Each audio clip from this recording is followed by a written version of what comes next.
Green. Varsity is out. Alright.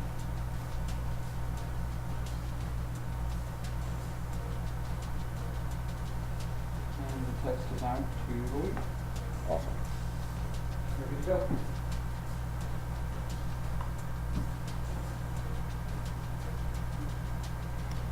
Actually, I'm going to go to your schedule.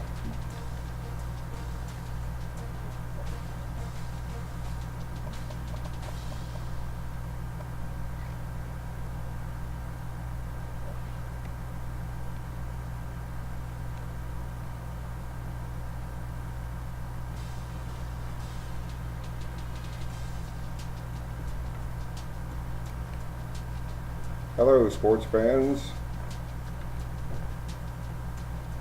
We bring you Week 15 action in League 1, Season 12, of League 1. The first year of a new iteration. This is the final week of that inaugural campaign, that setting off voyage. And the Naval Academy, after starting 0-3, has rebounded, as you've been following. Big user game wins and winners of 3 in a row, including clutch wins over an otherwise undefeated Memphis Tigers, a double overtime win against Southern Miss, and last week's action, which most of you caught, the tight 38-34 triumph over Tulsa. This week, facing number 19, Army, but it's not just any game. It's Army-Navy. We're going to have Coach go over the roster of his opponent. Their season has been mostly successful. The Black Knights of the United States Military Academy, losing only early on to Louisiana Tech in a neutral site game, and then beating an Eastern Michigan team that's 8-4, as well as Notre Dame being their signature victory. So a 10-1 United States Military Academy representing the United States Army and the future officers and service members of our U.S. Army. Going to be the opponent this week. We're going to have Coach go over the depth chart of the Black Knights right before we head off into the broadcast booth for live action.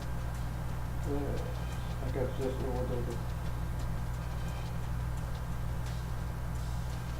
do. 10-1 Army, 6-5 Navy. We believe that the midshipmen secured a bowl berth last week with the huge win. Okay, here's the problem.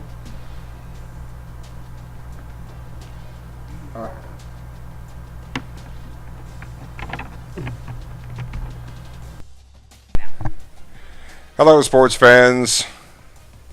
Take 2.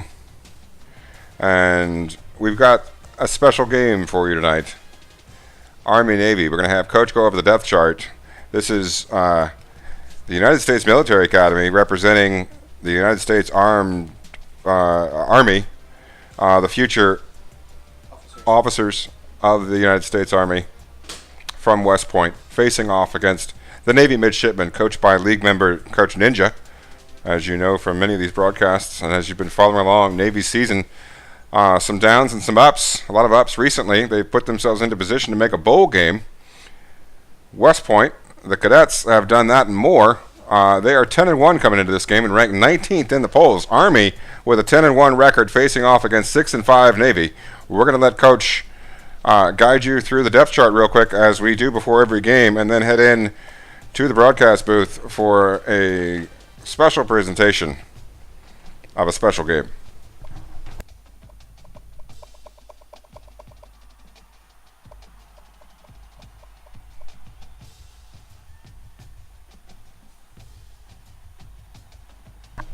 As you can see here, 2 players injured for Army.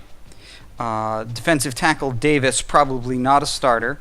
But the right guard, Deaton, maybe also not a starter, so we'll have to see. Questionable, he rarely plays. So we'll take a look at both of them, but injuries probably not too impactful.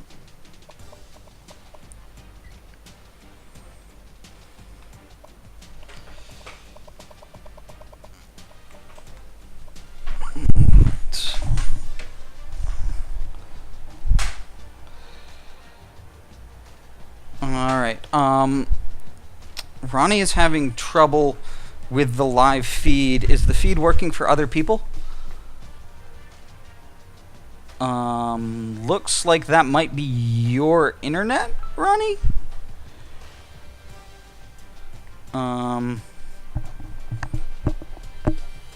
Okay, well, it just seems to be you, so I'm gonna have to keep on rolling. Alright. Ahmad Bradshaw, good awareness, good speed. Only gets about 89 yards a game through the air, but an excellent touchdown pass to interception ratio. It's the 96 yards on the ground with another 14 rushing yards that make him very dangerous. Halfback Asbury is an impact player, 110 yards a game, 11 touchdowns, but not much receiving. Trainer adds another 40 on the ground and just a little bit through the air. They are a running team, and the fourth man in that plan is the fullback Andy Davidson. Not a whole lot of yards rushing, but some receiving here, and definitely a great blocker. Wide receivers, not a whole lot to speak of. Number 1 gets 12 yards. Number 2 gets 5 yards. It's number 3 who gets 56 yards. So they like the slot guy, Harrison. At tight end, they've got Quentin Parker. Again, not much in the way of reception, but you can rely on him to be an excellent blocker. Across the line of scrimmage, left tackle is 72, left guard's is 73, 84, 73. Deaton is out, but that's not a huge drop to Houghton. And Toth is in, but also, if you noticed, Houghton was there across the line backup, so if Houghton's playing, that means Panara is their backup for everybody, so that's going to wear them down on the offensive line. Defensively, they've got a 74 and a 69 at Oituga. That's going to be tough for them with the right end. McLean is good. Davis is a starter. Stoddard is going to be in when they have a four-man front. Linebackers are 78, 70, and 82. Ackerman and Riley, two of the best players on defense. If they have more than 2 wide receivers on the field, it gets dangerous fast for Army. They now have a 79 and a 76. So a couple of really strong players, but a couple of vulnerabilities in places as well, as they round out with 70 and 73 for the legs. So we think we can find some gaps for Army, and we're going to keep going. And I'll hand it back to Coach, who's going to get us off and running.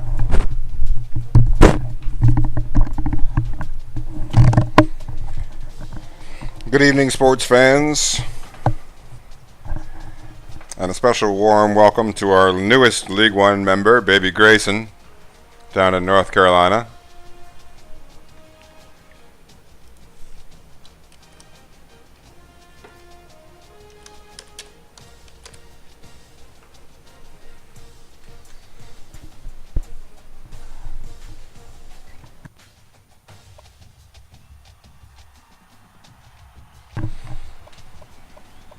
The Black Knights, the midshipmen.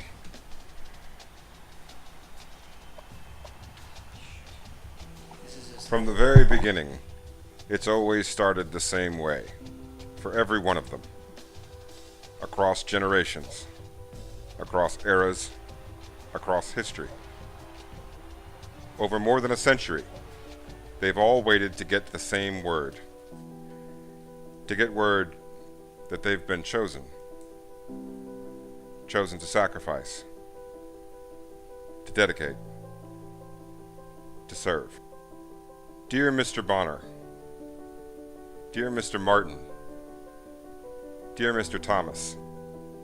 You've been selected for admission and authorized to report to the United States Naval Academy, to the United States Military Academy, on the 9th of July, 1976, on the 12th of August, 2009, on the 14th of July, 1898, Annapolis, Maryland, West Point, New York. Only they know what it feels like to be a different kind of kid.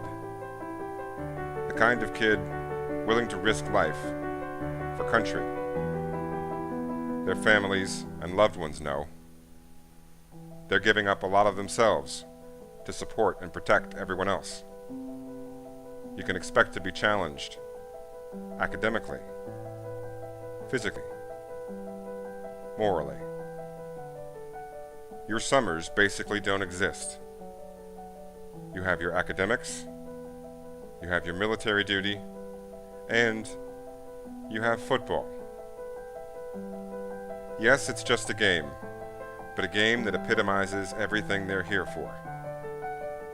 It's the only game where everyone who's playing in it is willing to die for everyone watching it. Since 1890, the Army-Navy game has embodied the timeless commitment of a group of young men and women to the nation and to the ideals that both academies serve.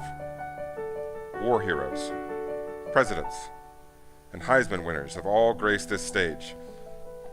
Enemies for one day, who know their calling will unite them when they leave the field, just as their stories do, wherever they may have began.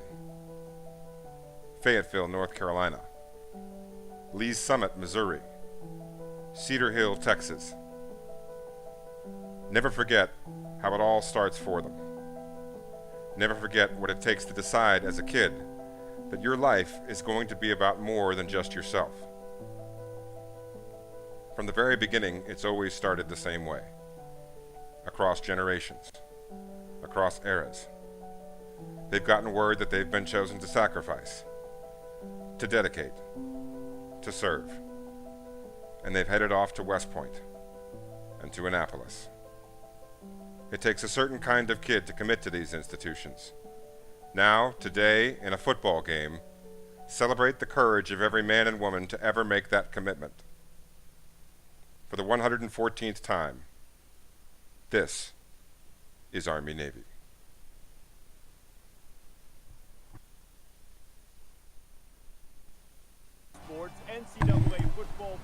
Hello, sports fans. It is the Army-Navy game. It is 2013 here in League 1's Dynasty, although we are using the 2017 rosters and utilizing the toughest series of sliders that you can find on Operation Sports, J-Rod's Black Set. Your 6-5 Navy midshipman here in year one of this new reiteration of a dynasty that is now in season 12 is going to take the field here, facing off against the Black Knights of Army in the Army-Navy game. It's not just a football game.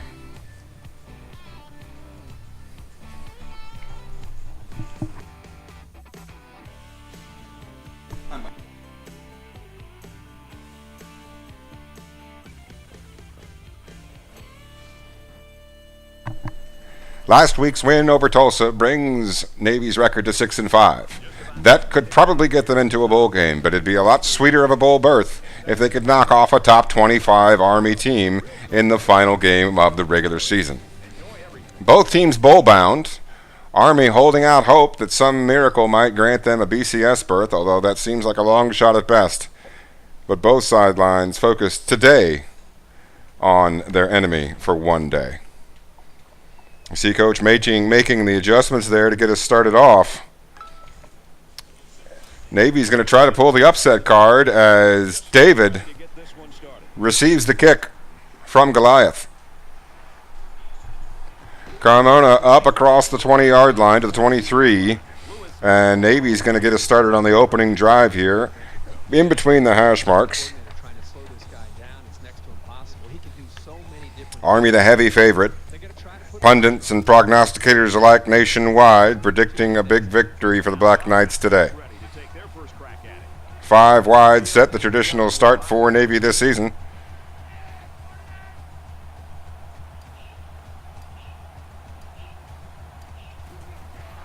As Lewis looks and scans, finds Cologne on the drag route, picks up more than the first, 14 to the left side. And 1 for 1 is Lewis, starting strong here. Of course, with the user pass accuracy set so low, it usually takes a long time for a quarterback to warm up. Coach Ninja utilizing that drag route to great effect. Read option here against what looks to be 2 down linemen for the Black Knights.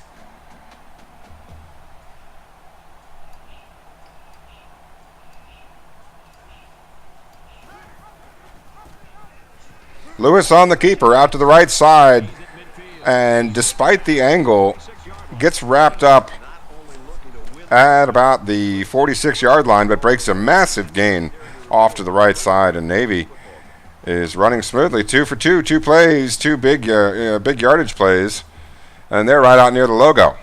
We are, of course, in Philadelphia, the site of this special football game, the home of the Army-Navy game for a long-term contract now. This game having moved around throughout the country to several different locations over the past 20 or 30 years, and, of course, over its long and illustrious history. Twin tight end set now for the midshipmen, coming up against 3 down linemen, and up the gut goes Bonner for 4. 2nd and 6, going to be an approachable down a distance.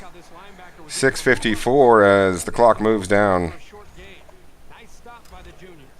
From the 43-yard line, it's 2nd down. Continuing with the twin tight end set, looks to be a pass here. We'll see if they catch Army off guard.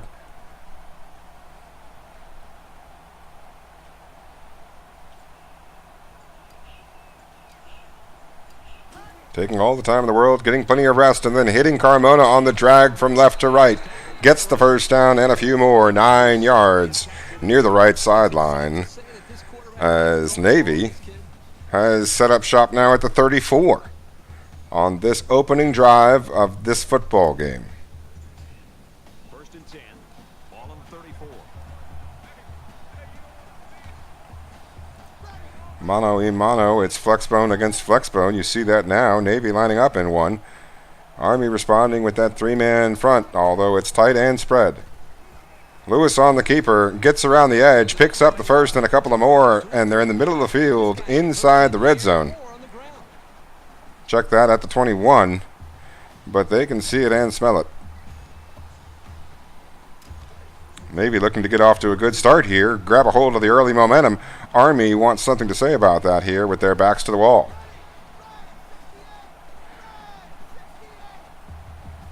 We've got a trip set with the tight end on the right side, played by the fullback, Mr. High, as the tight end plays the slot position. And Lee makes the catch. Gets inside the 20. The 3-yard gain on the drag route. That's 3 drag routes on this opening drive. A very successful pass in the early going when your quarterback hasn't been warmed up sufficiently. It's a high percentage easy pass play, and really you're only throwing at 9 feet and hoping that he can run for more afterwards. It's 2nd down, 7 to go. Ball on the 18-yard line. The fleet approaching the beachhead of the U.S. Military Academy.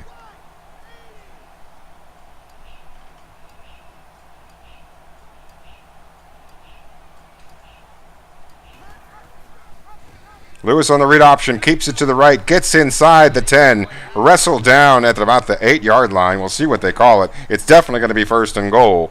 And Navy down to the 9, quickly got into the red zone, quickly making progress in it, and looking to take the first lead of the ball game. They're going to call it the 9, looks to be about the 8. to short 9. And the flex bone makes another appearance. Audible by Lewis, orchestrating traffic there at the line of scrimmage. Lee comes around to the right side, and Lewis keeps it. Good block by Lee, and Lewis walks standing up into the end zone, shrugging off defenders. And just like that, it is 6-0 Midshipmen. They strike first. What a dangerous weapon this guy is.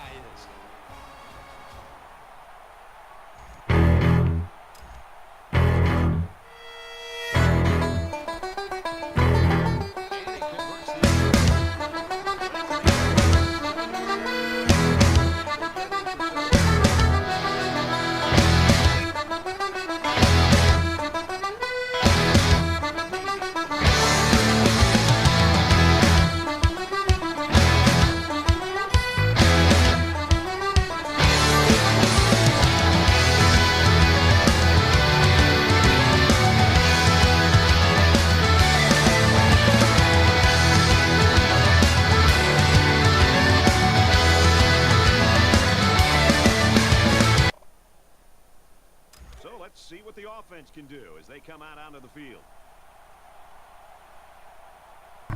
It's the first play of offense for Army. The Navy midshipman facing off against the option. Asbury breaks it out to the left, squiggles his way up 25 yards down the field. And Army's first play goes for a big gain off to the left.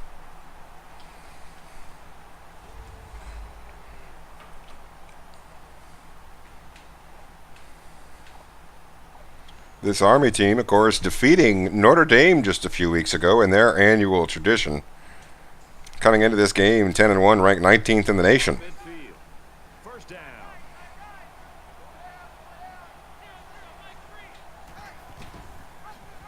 It's the option again. Davidson on the keeper, gets 5 on his first carry. The fullback up the gut. That flex bone, Army's traditional set.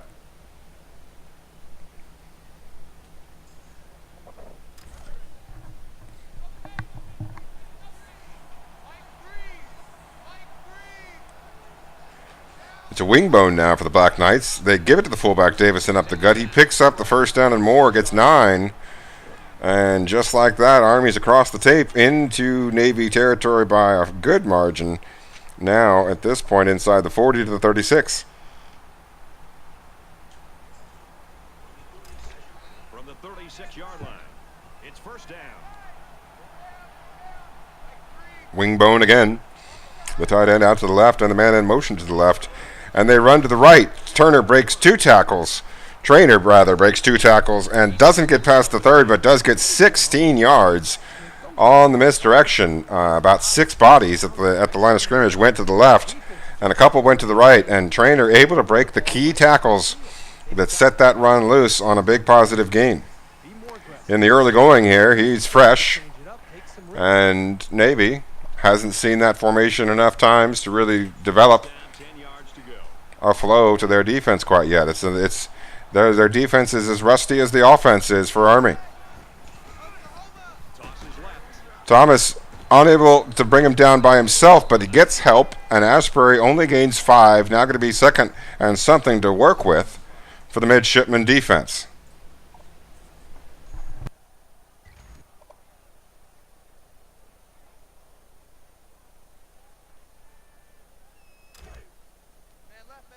It's second down, 5 to go. Ball on the 16-yard line. They go with the run. Trainer to the right side gets the first down on a 6-yard gain. Running to his right, that's his second carry. It goes for enough to get the first, and he's off to a 22-yard start here in the first quarter. 10-yard line, the marker. That Navy defense looking to stiffen here with their backs now against the wall. Big package. It's the jumbo set for the middies. They try to stop the run. They're unable to get everybody to the edge in time, and Davidson standing up, walking in, waltzing in off the edge. The fullback for Army coming up with a big run, and that's going to get them off to their first score of the game, break the ice for their offense, and awaiting the extra point, we've got ourselves a tie ball game. He splits the uprights with the extra point.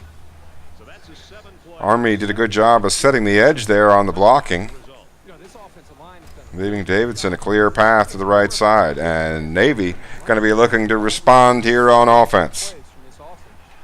Carmona catches the kick out to the left side. Outside the 20. The midshipman going to set up at about the 23-yard line and try to respond to a quick drive on Army's behalf. The rhythm that they established on that last drive. Not just putting points on the Coming out in a shotgun set. length of the field, Lewis heated up. actually put points up. I think that's going to be important for them to try to Back to get pass. going here on this drive. And completes it to Carmona. First down pass for 16. He's having one of this team's best. And just like that, Been a terrific Lewis off to 4 for 4. day one. Breaking that record would be quite an honor.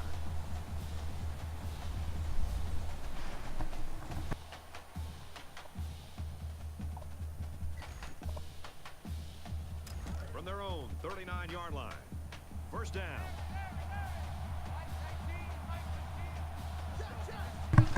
Flex bone for Navy. Lewis directing traffic once again. Audibles at the line of scrimmage. 3 down linemen for Army. Lee in motion to the right. Lewis keeps it and gets positive yards, about 4 of them, Gains about 5 yards. to begin this series of downs. Navy approaching midfield. They're out to their own 44-yard line.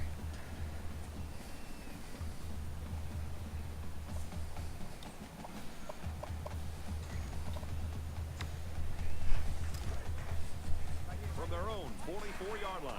Second down.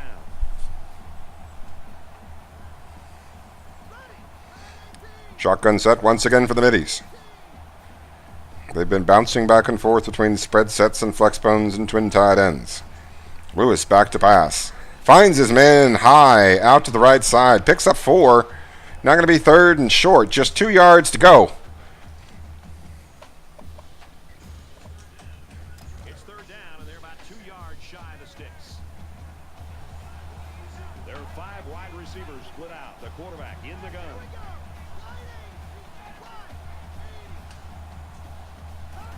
5 wide, and Lewis back to pass. Completes it to Cologne. We'll see where the spot is. They're going to say it's 4th and 1. Navy has a few 4th downs to spend. It's the first quarter. We'll see if they spend one here. It's the 48-yard line. It's a 7-7 ball game. In this league, you're allowed 12 4th downs. Navy says we're putting a marker down on the table right now. Questionable play call here. I'm not sure I agree with it. Lewis unable to get the first down, going to mean that Army sets up shop near midfield. It's still early in the game to have to And in a 7-7 ball game, there that puts a lot of pressure now. the tide has turned slightly in favor of West Point. Son of a bitch! Give me a drink! Son of a bitch! But this can't play me! Son of a bitch! If I can't get clean, I'm gonna drink my yeah! Effect negatively on the psyche of this defense. Nothing doing that time. Defender stayed home. Blocking wasn't there, and down he went.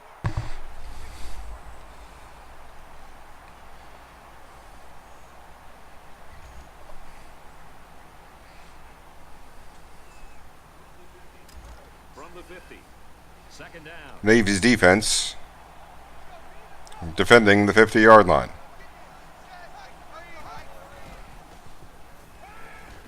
Double fake and then a pitch, a shuffle pass to Andy Davidson. It was two fake handoffs and then a small shuffle pass to one of the formerly faked backs out to the right side and able to pick up a big gain because that one was hard to follow for everybody. Ball on the 37.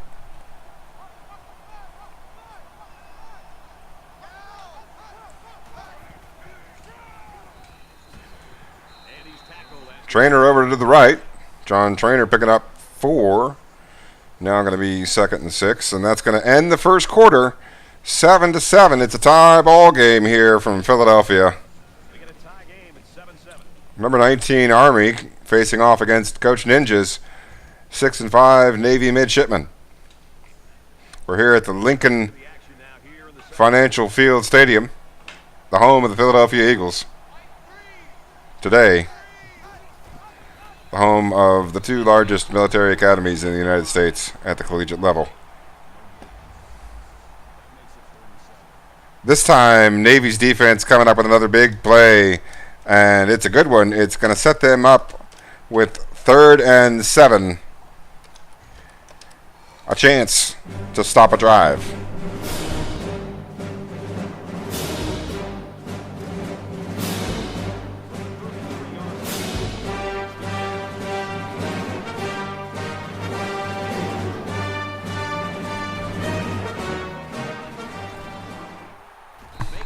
Asbury runs to the right for 10, converts the first down, and the ground game of Army able to convert again against the midshipmen on a 3rd and long play. We're here in the early going in the second quarter. The 23-yard line to the marker. Navy is defending it against an Army team flush with excitement following a turnover on downs at the midfield stripe. They get the pitch off to Ashbury. It goes wide. He breaks the tackle of Williams, and then Thomas gets him down at the 3. A huge gain for Ashbury.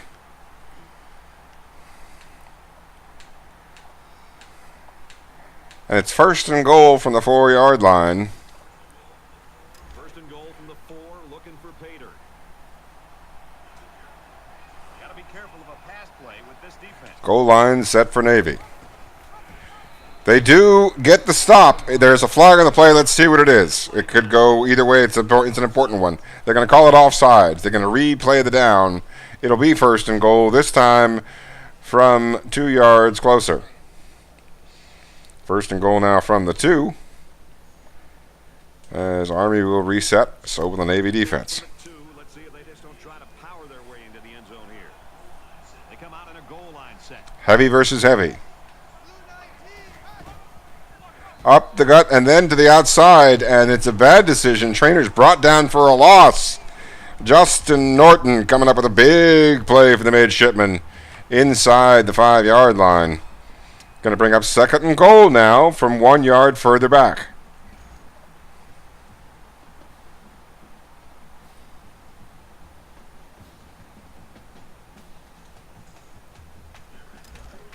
They're at the 3. It's 2nd down. They're crowding that line of scrimmage. Tight end out to the left. They run to the left, and Trainer waltzes in. 3 yards out, gets the touchdown, and Army takes the lead 13-7. We await the extra point. 8 plays, 49 yards in a couple of minutes He makes the PAT. So an 8-play, when they were able to take over on downs 7 points to the scoreboard. Boy, this offense right now is just being at the midfield stripe. Now Navy, chance to respond. 6.5 minutes before the break. Good blocking. Carmona outside the 30. Out to about the 34-yard line. Navy going to set up shop in good field position here from their 33-yard line. Their starting address. In a game that's this close, you can't afford to waste possessions. The Black Knights running game really took a big hit. Their key back went out earlier with the injury. Doesn't look like he's going to be able to... Big injury for Army. They're one of their starting halfbacks. They operate with 2 halfbacks on the field consistently. And one of those 2 halfbacks, Asbury, now going to miss the rest of the game. We'll see what kind of backup options Army brings out onto the field. In the meantime, Lewis is first in completion, resulting in 2nd and 10. From their own 33-yard line. 6:23 remaining in the second quarter as Army leads underdog Navy.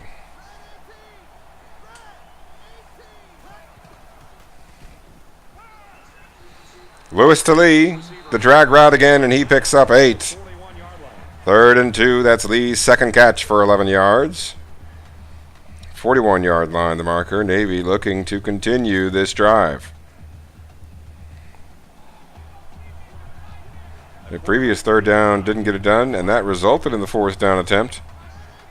That has given Army a little bit of momentum. We'll see if Navy can overcome that momentum here on this big play. They do. It's an accurate pass to Carmona out to the left side. Picks up big yards. It's a 10-yard catch. And that's going to give Navy a fresh set of downs across into Army territory.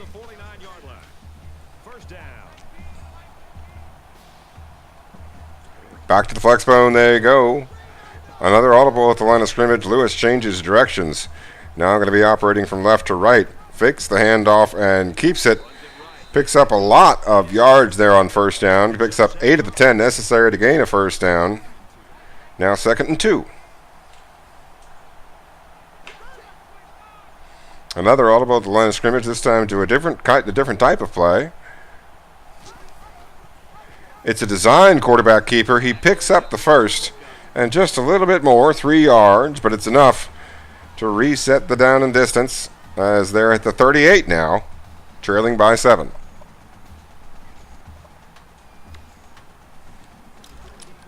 From the 38-yard line.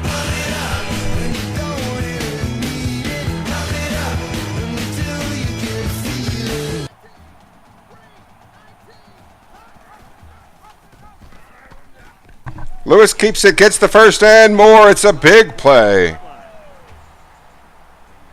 And he's pumped up. He got 9 carries for 80 yards. We're underneath 5 minutes in the second quarter.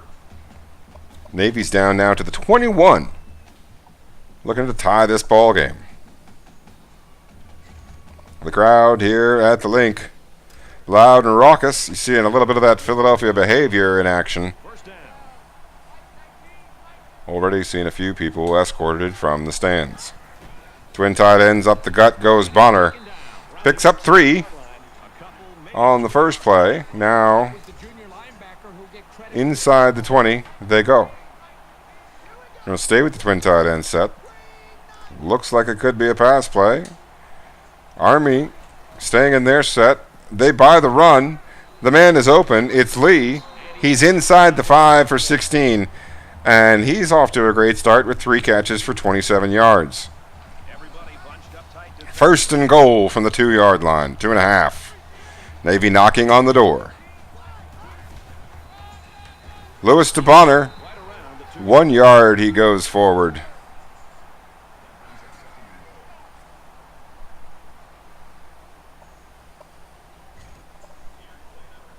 Here's play number 10 on the drive.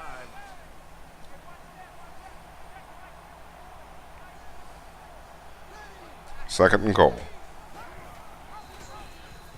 Touchdown, midshipman. It's Bonner. And just like that, we've got a tie ball game awaiting the extra point.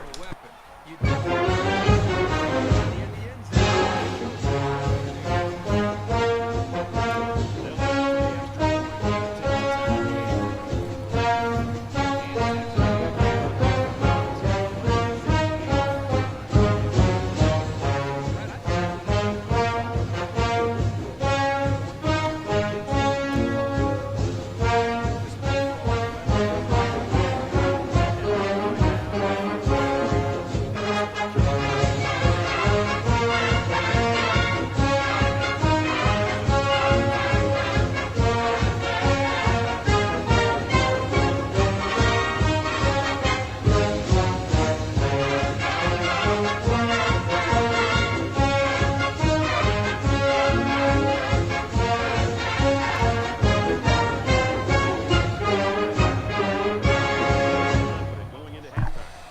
14-14, 3:47 left in the second. Trainer out to the left, To about the 27. picks up 2. There's a couple of Navy defenders there on the edge ready for him. They were ready for the ground game that time.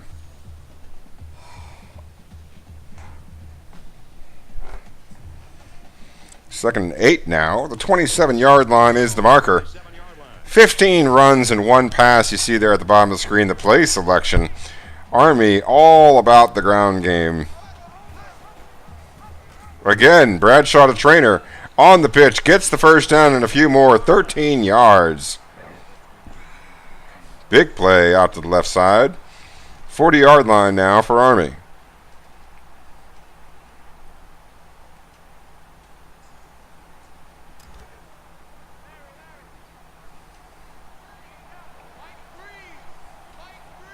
Wingbone for the Black Knights.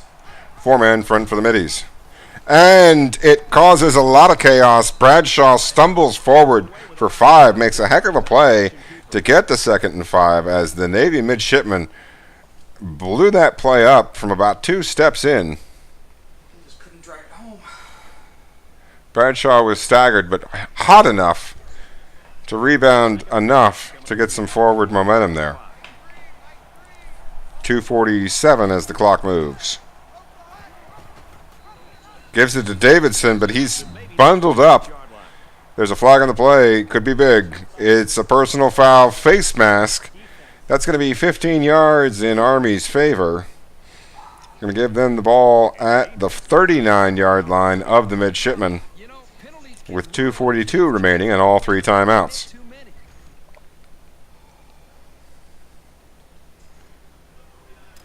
From the 39-yard line. First down.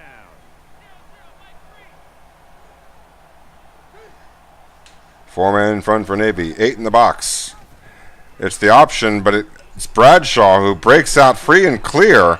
It's the quarterback keeper to the left side, and it's 39 yards. A massive play by Ahmad Bradshaw. Going to give Army the lead once again, but it does give Navy the ball with 2:26 and 3 timeouts. If Army was going to score, you'd rather they score quickly. We'll see if Navy can put the extra time to use. So our score, 21-14.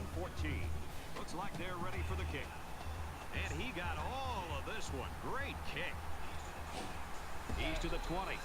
They bring him down, and they bring him down hard on that one. Coming out about the 24-yard line as Navy will get set to go on the next possession. Season long and in this first half too, but right now he needs some help, Kirk, and I think he's about ready to go over the sideline and start kicking some fannies. I think he better, Brad. I think you're right. He's playing well enough for this team to win, but 5 wide set. they still have a lot of football Lewis to go. in the shotgun. With you. I think one way to try to Navy down by 7. is he's gonna have to provide that He's sacked. Took too long to deliver the pass. It's going to be a 7-yard loss as McLean makes his first appearance in the stat column with his first tackle for loss, and his first sack. No huddle for Navy. 2nd and 17. Another sack this time. Lewis goes down for 8. Now 3rd and 25 from the 9. out of his face mask all game. 3rd and long now after the sack. They spread the field in the gun with 5 wide receivers.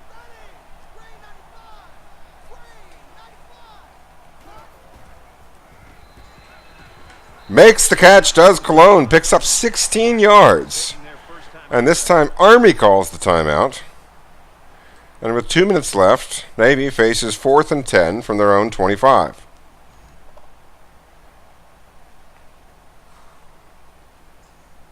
They're going to take the 16 and add on a punt. Adams waiting the return.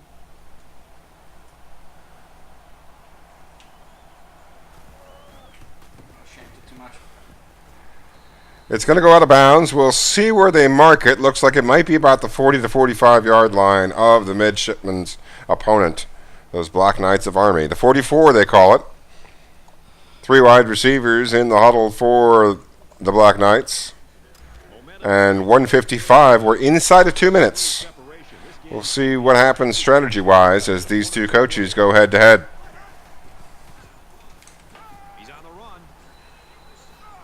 Bradshaw scrambles. He doesn't get the first. And that keeps the clock moving. Navy content to let the clock run at this point.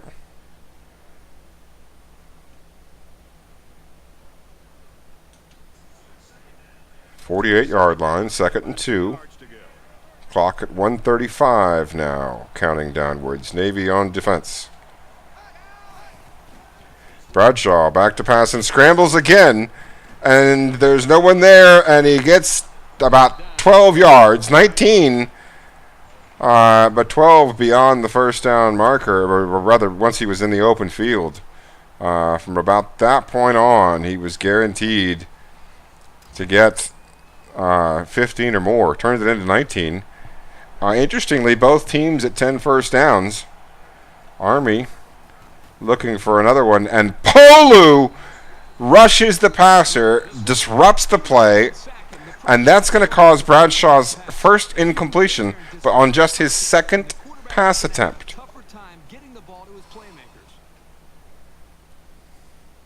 Despite the fact that we're inside of 2 minutes, but it is the 2-minute drill, clearly Army not convinced to go away from the run too much. As we see again, 2 backs there behind the quarterback. Polu again rushes him. He breaks the tackle. The spy's there. Help is there. Polu's there again. It was the perfect call for what they wanted to do. And they were out-coached by Coach Ninja as Navy comes up with a big play, forcing 3rd and long.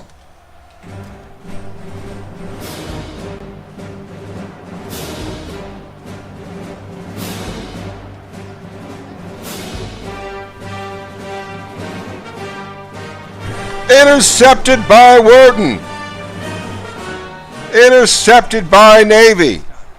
57 seconds left in the half. Navy's got a timeout, but more importantly, they've got some momentum regardless. Following that huge interception, any points is good points. They've got a chance here with 57 seconds left. We'll see what they do. Lewis back to pass out of the shotgun, hits the underneath man. Carmona falls across the first down line. That'll momentarily stop the clock, and Navy can continue in a no-huddle setup. 53 seconds, we're still waiting, and it won't start until just before the snap of the ball as Lewis back to pass, finds the deep man this time. Cologne makes the pass. We'll see if they spike it or if they call a play quickly in the huddle. 12 of 13 is Lewis.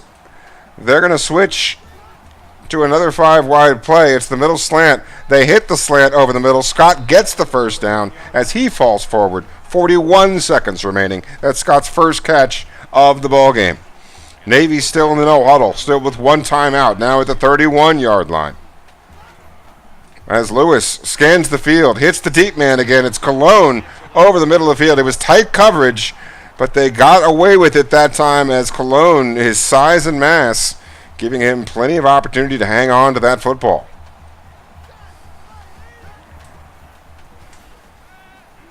Out to the left side, Cologne unable to get out of bounds, but it is to the 6-yard line. They're just shy of the first down. It's 2nd and 3 inside the 10-yard line. They've got 1 timeout. We'll see when they spend it. They go with the quarterback draw. They don't get it. They're going to call timeout and now face 3rd and 1. It was a sneaky 5-wide quarterback draw play. It was unable to get the first down, but they did have a timeout in their back pocket. That'll save their skin as they now face 3rd and 1 from the 6. But I can't call a timeout if I miss it.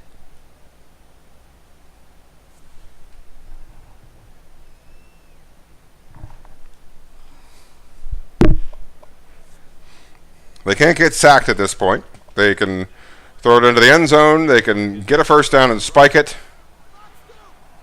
They have options. 5 guys will be out in the pattern as they're in the shotgun. Big play coming here. Cologne makes the catch. He's tackled. It's going to be a first down. There's 14 seconds, no timeouts. Navy going to line up here quickly. And they run out to spike the ball and do so. There's no time off the clock. There's 14 seconds. They'll have at least one opportunity to throw it into the end zone. Just the right time for an old friend of the cast to make an appearance. Welcome again, Waterboy. We hope you've been well. Speaking of water, the Naval Academy hoping to make a splash here in the paint with 14 seconds left in the half. There's 5 wide receivers. They run an audible. It's a touchdown on a gutsy call. That is a gutsy call. We'll tell you why after the break.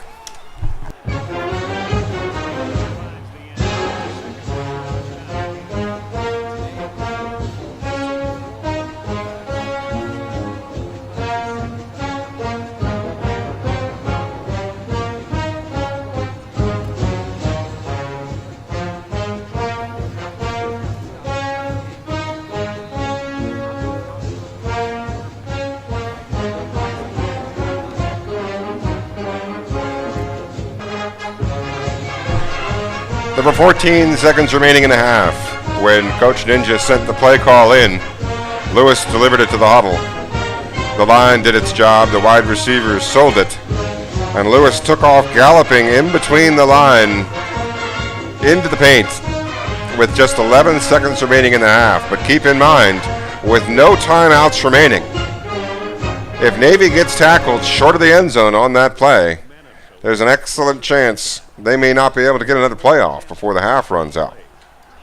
They had a few downs to work with, but Coach Ninja decided they were going to get the best look to do it on that down, and they went for it.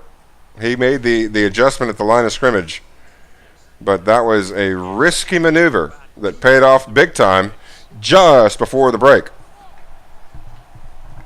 Army now with two backs. Back to passes. Bradshaw and Polu rips him into the turf. Delivers his helmet into the dirt. The inside rush. Coach Ninja coming in hard and fast himself. And Polu takes Bradshaw down in a second. Tosses him to the ground. Going to be 3rd and 8 now. And that's going to be the half. That'll be the final play of the first half. We're going to pause for 20 seconds. And come right back for an exciting Army-Navy game. We've played 30 minutes. Glad to have you with us on the EA Sports NCAA Football 14 halftime show presented by Nissan. Innovation that excites. David Pollock and I here in the studio to break down everything that just happened in your game. Tied at the half, each team's move has been countered by the other. So far, nobody's been able to establish checkmate or really even generate much momentum. So what is each team, what's the most important thing for the second half for one team to gain an edge in this game? Well, it seems like there has been an answer, and at some point, you just got to get your offense and defense both working together. When you do score, how about you get a stop so you can get your offense back and continue to add to the lead? And sometimes it's hard. Sometimes, the game swings and it goes one way and you can't stop it. You see there the yardage close among both teams. 249 for Navy and 206 for Army. Time of possession in Navy's favor. The one turnover by Army, allowing Navy to get back into the football game.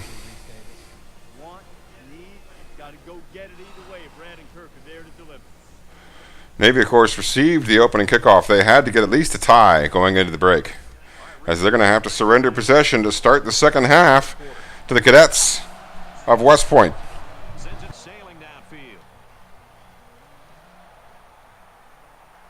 Adams brings it out of the end zone, gets past the 20 to the 25, about the 27.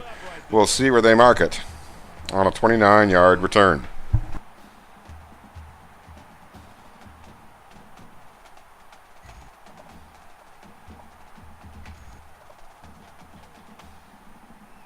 Time's getting a little bit tighter now. You got to make every possession count. It's another wing bone for the Cadets. The midshipman. Davidson rips through the midshipman. 45 yards for the fullback on 6 carries. He's out to a 7.5-yard average. 8 men in the box, unable to stop him so far. From their own 39-yard line. First down. These two brothers in arms, these two fine institutions. Enemies for just one day. Drawn together by common cause. The only game where the young men involved in it are willing to fight and die for those watching it. They've given us a fine first half, and the second half underway now, 7:20, as Army runs from left to right, but this time Navy's ready for it. Multiple defenders bringing him down for a loss of 2. Norton leading the way for the defense, his 6th tackle, second for a loss. And Coach Ninja starting to get inside the head of the Army coach as they're looking to take over momentum here in the early going of the second half.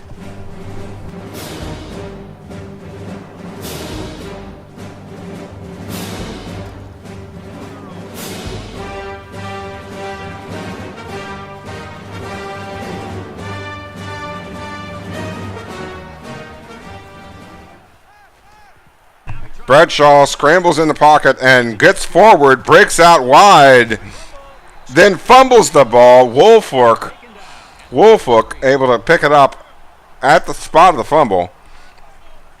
A lot of excitement on that play as Bradshaw ripped off a huge gain, then got hit by 2 defenders, coughed up the football, but Navy was unable to fall on it, unable to get a player to dive on the football as it was on the turf, but just for 1 millisecond before Army scooped it up again. Woolfolk, the man on the scene, going to retain possession for the Black Knights here. 6:41 and rolling. They're at the 32.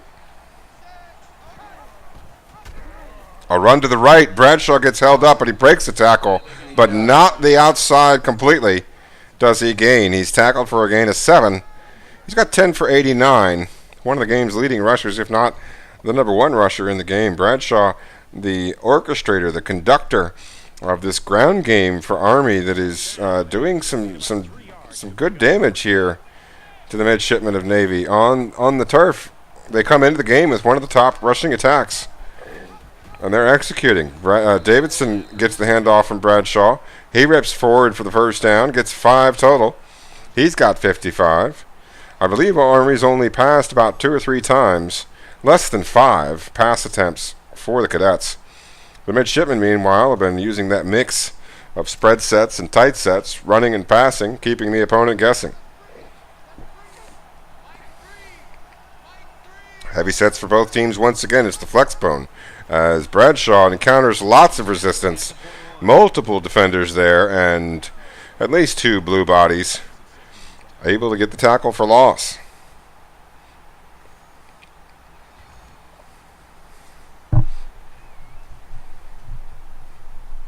It's going to be barely a loss as it's 2nd and 10, but a loss nonetheless. Every little bit counts. You fight for that inch. Davidson up the gut, breaks through into the end zone on a 21-yard run. And Andy Davidson now has got over 70 yards rushing, which is behind Bradshaw's 89. That drive covering 8 plays in just 1:14 on the ground as Army uses a series of jabs to take the lead once again. We're here early in the 3rd quarter. There's 13 and a half minutes remaining in this ball game as Carmona breaks out wide, gets outside the 30 before he's run out of bounds at the 31-yard line. They'll call it the 30 barely. This deficit can be easily overcome, sure, but they have to be thinking if they don't get something going on this series, the burden is going to be felt by their defense.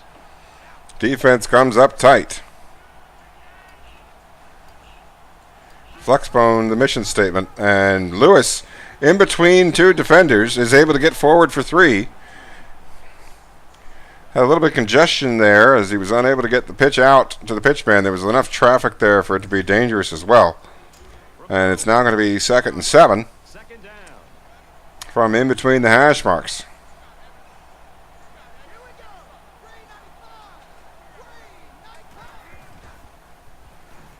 The streaking drag route to Lee, once again the tight end making the catch. It's a 7-yard gain. Navy, of course, becoming bowl eligible last week with a huge 38-34 win at Tulsa. That win, of course, followed their biggest upset of the season when they were able to knock off an undefeated Memphis team that had BCS aspirations. Memphis, of course, led by Patrick Mahomes earlier, or rather other NFL draft picks.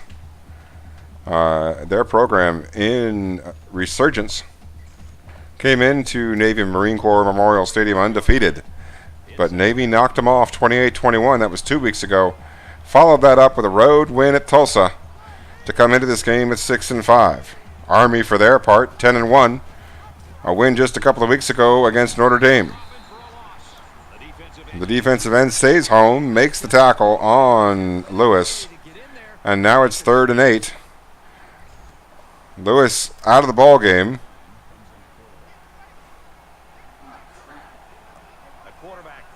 got hurt on that last play. We've got 5 wide for third down.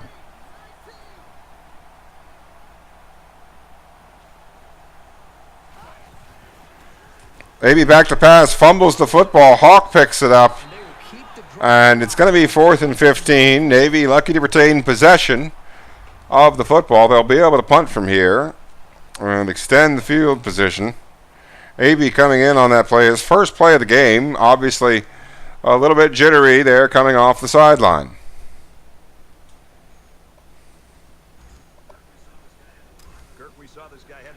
Looks like Lewis is going to be out for 1 quarter unless the coach wants to risk it and play him with an injured shoulder.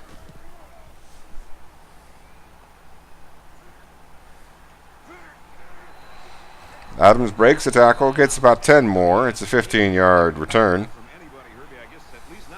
No, not today. They played with a chip on their shoulder. They've stood toe-to-toe with the big boys, and I don't think they're finished yet.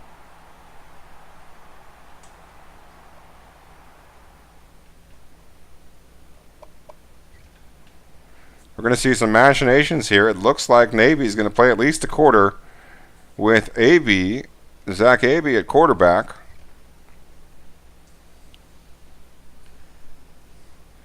He, of course, is more highly rated, but has had issues with the coach and with ball security and with stamina and injury problems. He's had just a hard time staying in the quarterback position for the midshipman.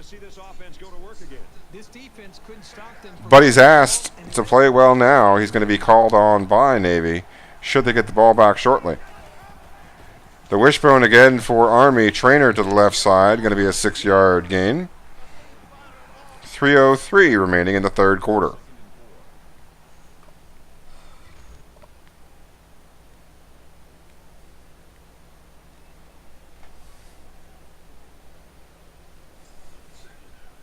So it's second down now. They need about 4 yards to pick up the first. It's the flex bone again for the Black Knights. It's 4 down linemen for Navy. It's a run to the right. Bradshaw pitches it out. Thomas delays him, but he gets the first down. Woolfolk makes the play, and there's an injury on the field. We'll see what happens here. Who's down on the field? It's the quarterback, Bradshaw, for Army, who's going to exit the game. That could be big with 2:33 remaining in the third quarter. It's a pitch. Woolfolk gets -4 as Elijah Merchant is able to control the pitch play. It's a pitch play probably because their new quarterback doesn't have the trust of the coach to be running the option. But who's to say? That's only speculation. It is 2nd and 14. Bradshaw's going to be out for 2 quarters. Unless this game goes to 3 or 4 overtimes, that's going to be the remainder of the football game. That could be huge, ladies and gentlemen. Bradshaw's been the game's leading rusher. It's another pitch. It's an option this time. Thomas with the shoestring tackle on Artis Hobbs IV. A 19-yard carry. Thomas with a touchdown-saving tackle. 2 minutes remaining in the third.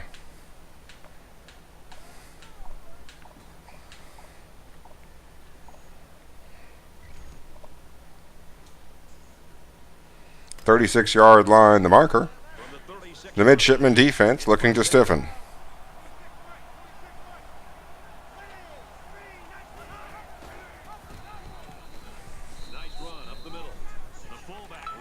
Davidson for 6.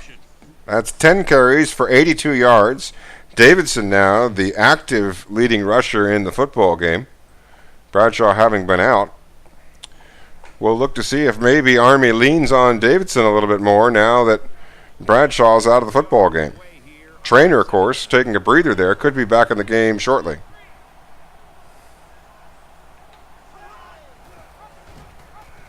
It is to Davidson. He gives up the gut, gets a few more. It's a 14-yard gain for Andy Davidson. He's now up over 90 yards, getting close to the century mark.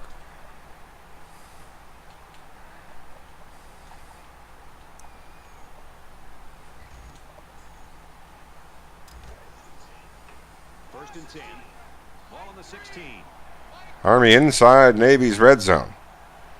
Goliath leading 28-21. 1:14 remaining in the third. Good pressure by Navy. Good coverage. The defense tackles him short. It's a 9-yard catch, but it's short of the first down. 2nd and 1 at the 7. Got into the air and brought it down for the big gainer.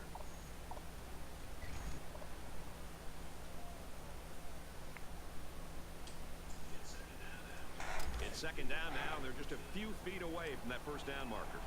To the goal line, set they go. Bringing out the jumbo package. Army in the flex. But it's a pass for a touchdown. Cam Harrison making a 7-yard reception. That's going to extend the lead to 2. 2 touchdowns that Army leads by. 47 seconds remaining in the third quarter. He splits the uprights with the extra point. An 8-play, 62-yard drive, and they come away with 7 points. Wilson is lined up to kick this one off. Navy going to receive the kick.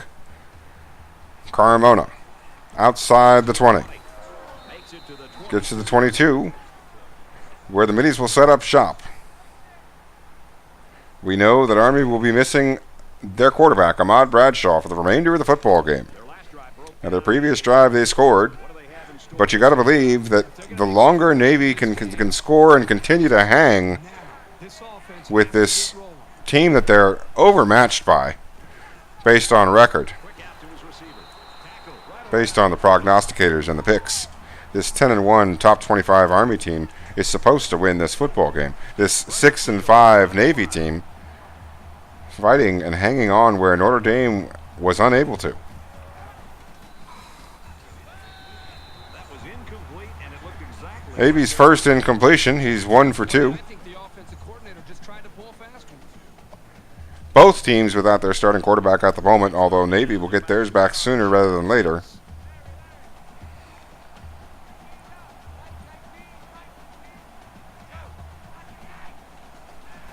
Shotgun, read option, AB on the keeper.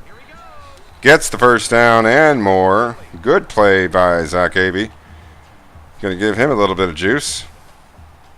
They're out to the 40.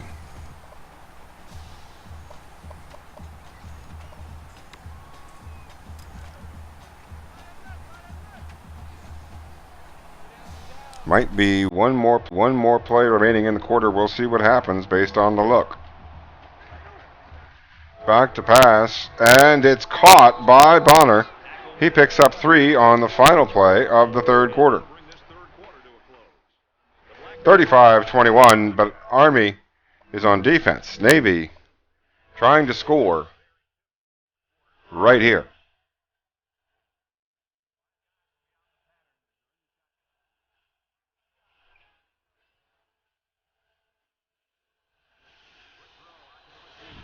Carmona for 6. Now going to be 3rd and 1.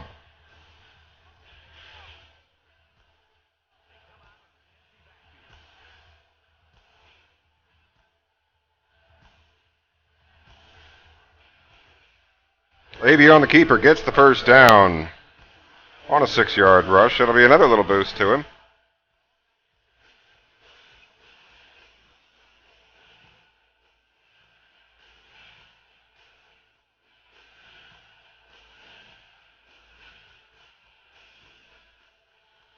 Incomplete pass there. Ryan England making a deflection.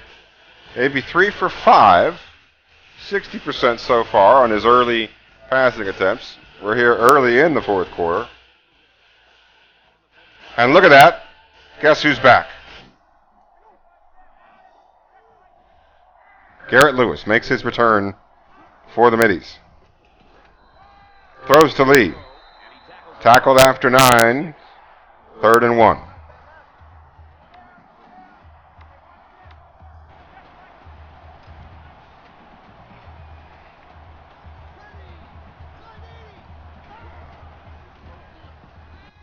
Hits the underneath man, smartly thrown. Takes the easy 7. Perfectly content to make the correct play on that and not get greedy. Take the first down. Lewis has come out in a furor. Now out in 5 wide. Throws quickly to Cologne. He hangs on. They're down inside the 15. Just like that. 102 yards on the day for Cologne on his 9th catch. And Lewis is 20 for 21. From the 14-yard line. First down.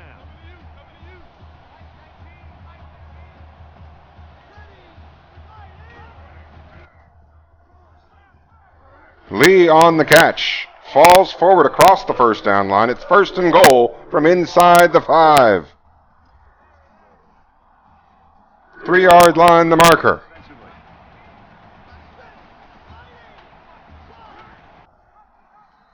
Touchdown, midshipman Garrett Lewis into the end zone, and Navy pulls within 7. He's been getting to pay dirt 3 times.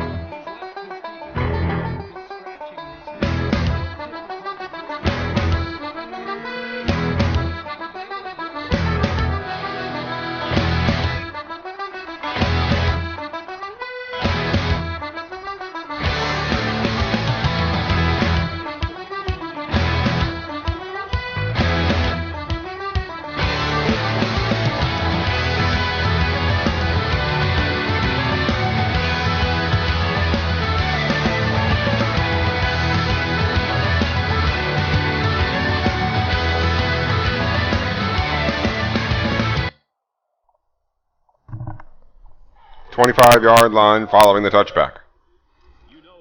Army taking over ahead by 1 score. 6:37 remaining here in Philadelphia at the Army-Navy game. Hopkins, the backup quarterback, gets wrapped up for a 3-yard loss. Micah Thomas, his 3rd tackle for loss. Big play by the senior. Bad boys, what you gonna do? What you gonna do when they come for you? Bad boys, what you gonna do? What you gonna do when they come for you? Ball on their own 22.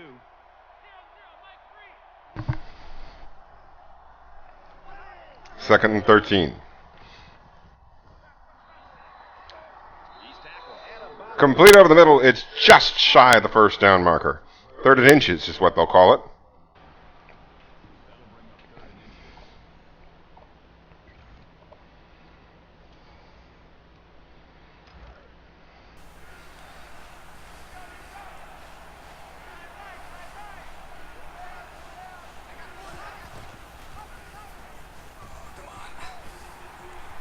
He's at midfield. Hopkins wide out to the left. Tackled after a huge 39-yard gain. They're down to the 26-yard line with 5:42. Let's see now how the defense responds to giving up the gain on the run. Navy making adjustments on defense.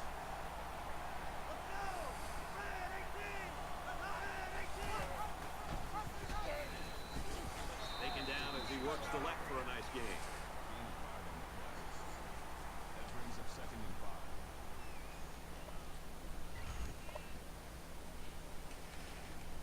21-yard line, the marker. 2nd and 5, 5:17. Fair amount of time left in this little shindig. Second down.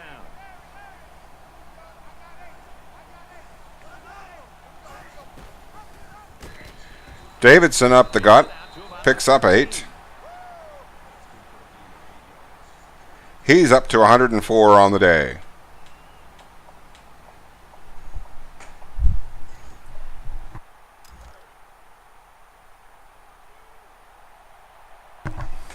The short yardage defense here.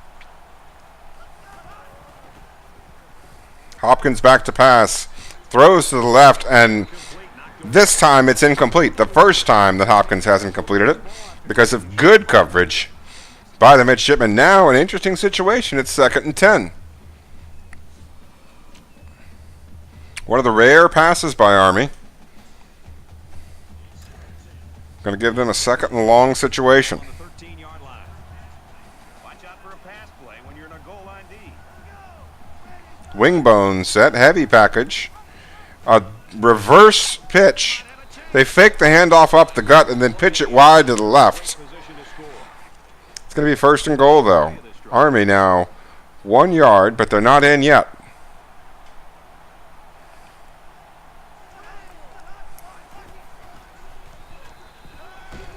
It's a tackle for loss. That's a good start on first down. Artis Hobbs, the fourth, catching the ball, but getting tackled for a -1 on the play. Now second and goal from the 2. We'll see if Navy sells out.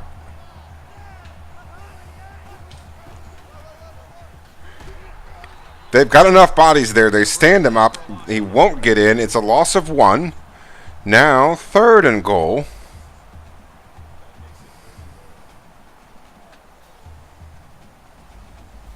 Maybe doing everything they can to stand tall here. Going to take the full time on the clock. Get those boys some rest. This is the 10th play of this drive.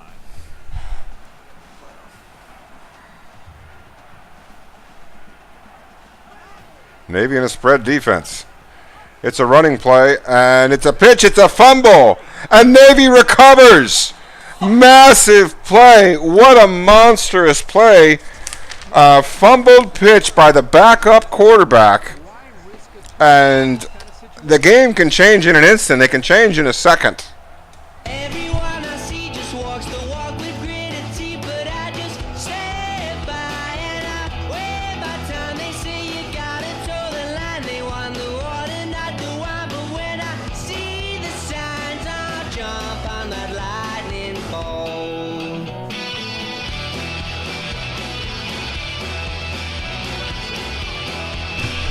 Navy jumping on the lightning bolt of good fortune, recovering that fumble. Now with 3:24 and 3 timeouts, the gears start to turn for the midshipmen.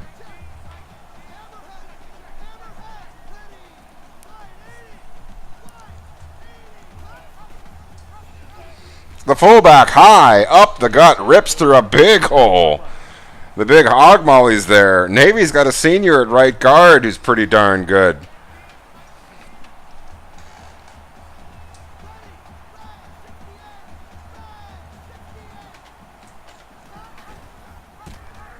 Lewis on the keeper. Makes the pitch courageously. It travels through traffic. Bonner gets the first, but it looks like he's still down following the hit. We'll see the second string halfback come into the formation subs. Navy down by 7. Doesn't have time to be concerned about that at this point. From their own 47-yard line. First down. Less than 3 minutes in the game.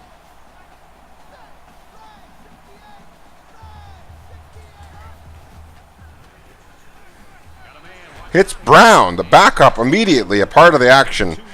Gets the first down on first down. Josh Brown, the backup halfback, was called upon right out of the gate.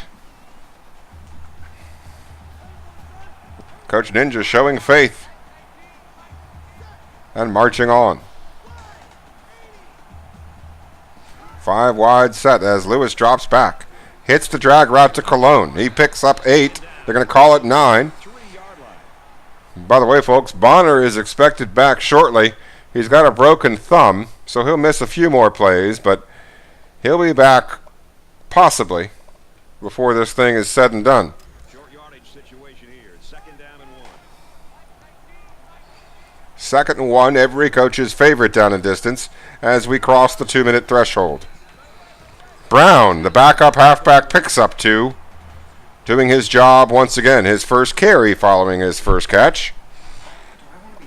31-yard line. First and 10 with 1:52 as the clock moves forward.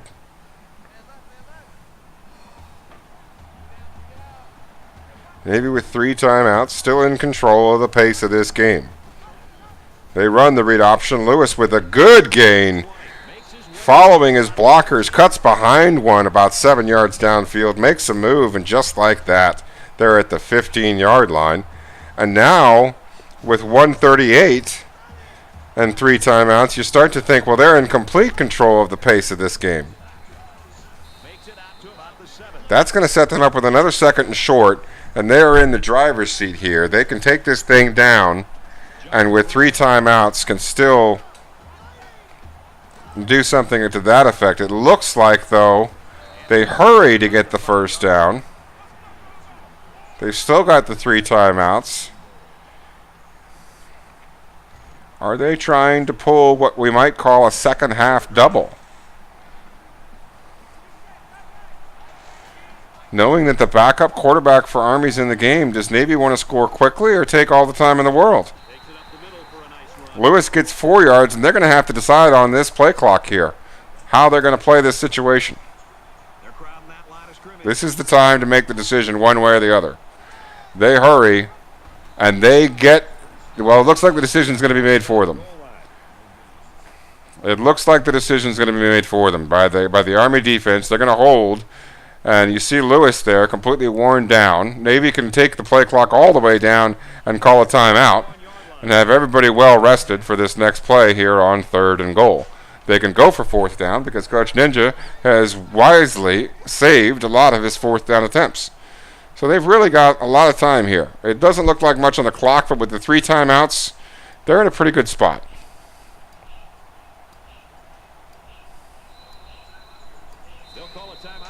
They take it all the way down to 12 seconds.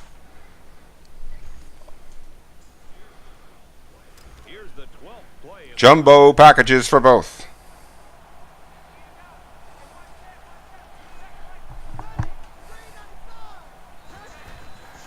High with the play, up the gut for the important yard.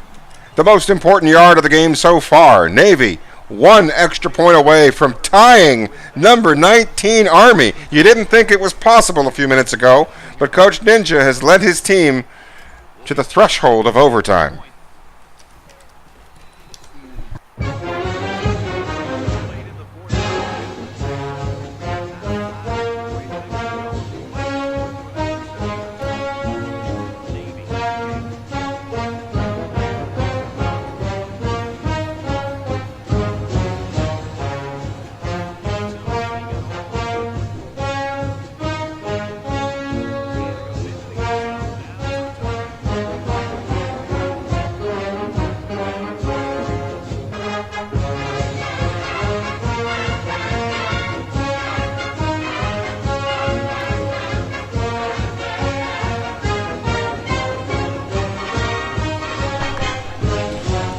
What's Army going to do here? 11 seconds, they're back to pass. Hopkins looking, throws, and it's almost intercepted. Instead, the defender disrupts the pass. And Army dodges a bullet there, as an interception by Navy could have given them a situation of 1 pass to a field goal. It's still Hopkins Jr., back to pass, and Polu says hello. There's a fumble on the play. Holland picks it up and is eventually tackled with no time on the clock. That fumble adding a little bit of extra spice to the momentum that Navy's already gotten, rallying from a 14-point deficit here in the 4th quarter. You got to believe they've got a slight edge as we head to the extra frame, which we're going to bring to you in just a moment.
overtime, ladies and gentlemen, in the Army-Navy game. It's going to begin with Navy in possession of the football in the top of the first frame.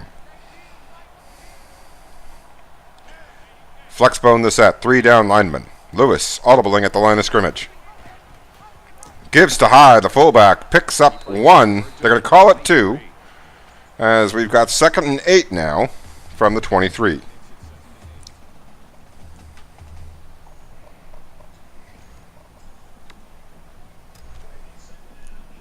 It's 2nd down, 8 to go. Ball on the 23-yard line. Player in the backfield.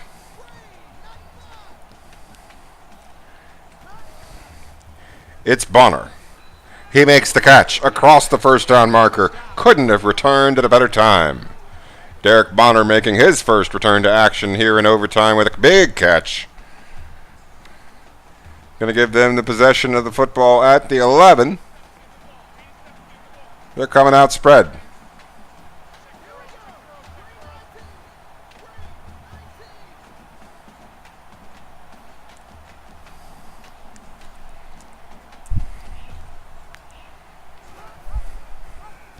Read option, the give to Bonner. He goes up the gut.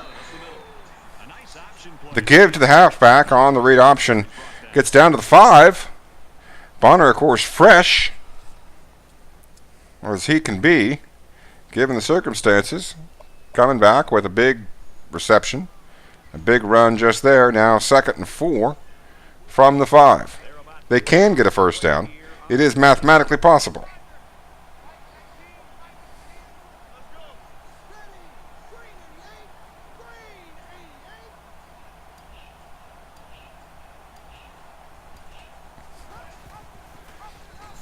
Touchdown, midshipman. Bonner finds his way into the end zone. And Navy strikes first.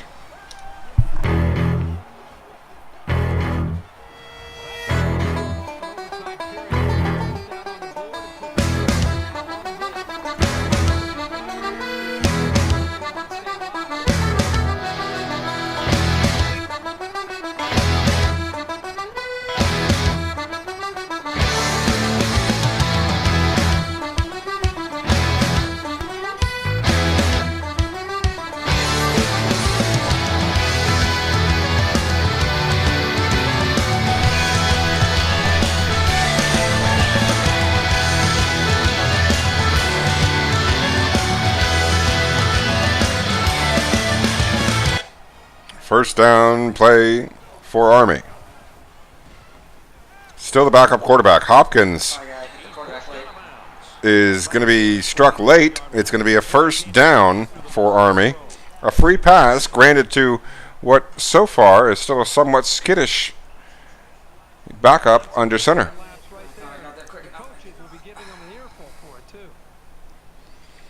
Coach Ninja out on the field, telling the referees what a great rate he got on his latest mortgage.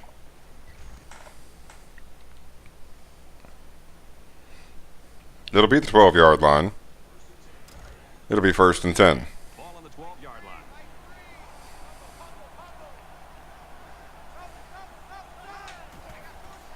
Hopkins back to pass. Pressured. Barely gets the ball off.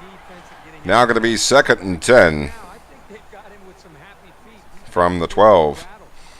Army coming out with 3 wide receivers.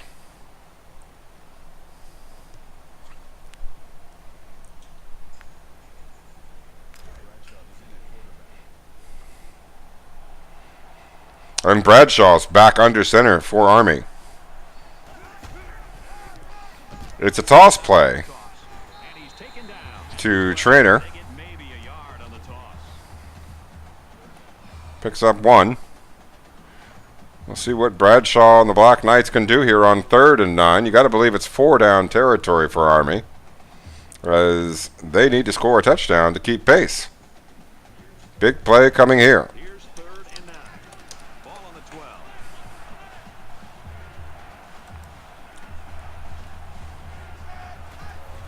Bradshaw back to pass. Polu flushes him. He stops, and it's picked off by Brown. That's going to do it. That's going to do it. Navy's going to win the Army-Navy football game in overtime off of an interception. That's going to do it. We wait to see if the play is official. There's no flags on the field at this point. That is it. The players are coming out onto the field, and Navy has pulled off a huge upset of number 19 Army. Came into the football game at 10-1, and little 6-5 Navy will now be 7-5 Navy with their second major feather in their cap. The earlier one coming against the big, bad, undefeated Memphis Tigers. This one coming at the heartbreak of the West Point Black Knights. Army falls to Navy in overtime. A massive, massive upset. This is going to send Navy on their way to a spectacular bowl bid. They're shooting up the rankings, finishing strong. Coach Ninja leading his underdog midshipman to a 42-35 victory. That's a final score. That is a final score from Philadelphia. The midshipman upsetting Army 42-35.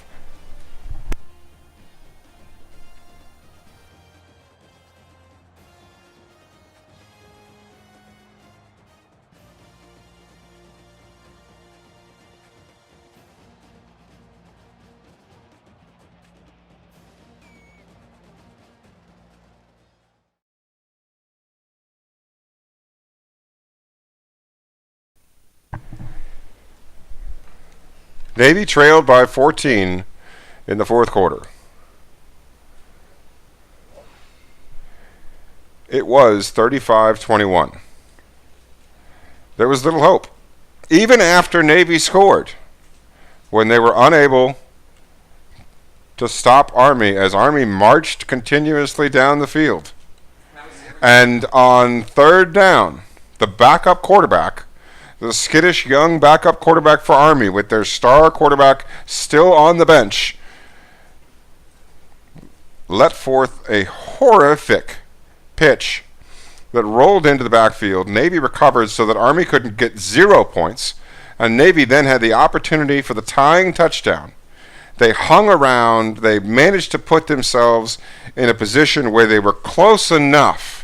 They didn't ever let Army get too far in front of them with too little time left. There was always just enough time, just enough opportunity to where when the bow finally broke, Navy was able to put that to use, execute when they had to on that 3-minute and 30-second drive to end the football game with 11 seconds left, to tie it with 11 seconds left. And then, of course, in overtime, Navy did what they had to do on offense, and just like that, a lightning bolt of a play. Out of nowhere, an interception in the end zone, and just like that, the lights fall dark on Army's attempt to go 11-1, and on Navy, their arch rival, get the victory. The midshipmen executing with 37 runs, 30 passes, a much more balanced playbook. Army, of course, running 47 times for 359 yards. That Academy offense was difficult to stop in this rivalry game. They passed just enough so that it was a possibility every once in a blue moon. But, of course, once Bradshaw was out, the backup could complete almost nothing. He started out 3 for 3, but then trailed off drastically. Third down attempts was close for both, 3 for 6 for Army and 6 for 9 for Navy. The one fourth down attempt early on, the failed fourth down attempt, put Navy in the hole that they struggled to manage to barely squeak out of in regulation over the span of 2.5 quarters. That thanks in large part to their 6 for 6 red zone percentage. 6 appearances in the red zone, 6 touchdowns, meanwhile holding Army to just 3 touchdowns on 5 red zone appearances. Thanks in large part, the biggest story of the football game, the 3-0 turnover discrepancy between the two teams. 3 times Army gave Navy the football, and that was enough for David to slay Goliath. It took 3 turnovers and an overtime frame. But Navy is going to win this game in overtime, has won this game in overtime, and will advance to 7-5, will absolutely make a good quality bowl game, and certainly be a worthy opponent for any team they should face. If you look at the player stats, Trying to find out the impact players for both teams. It's an easy one. It's Garrett Lewis for Navy, who was 24 out of 25, 249 yards, a 96% completion percentage. He took 2 sacks, but you know what? He had no interceptions. 179 is the rating regardless of the touchdown passes, just due to the pure efficiency. He added 107 yards rushing and 3 touchdowns on 20 carries, a 5.3 yard average. Bonner chipping in with 10 for 40, and High coming in with 3 for 19, none bigger than his touchdown in overtime. Receptions-wise, Cologne, the big playmaker, along with Lee. Lee, frequent contributor on drag routes out of various formations, and was able to make enough big plays to keep the offense going. Look at Brown.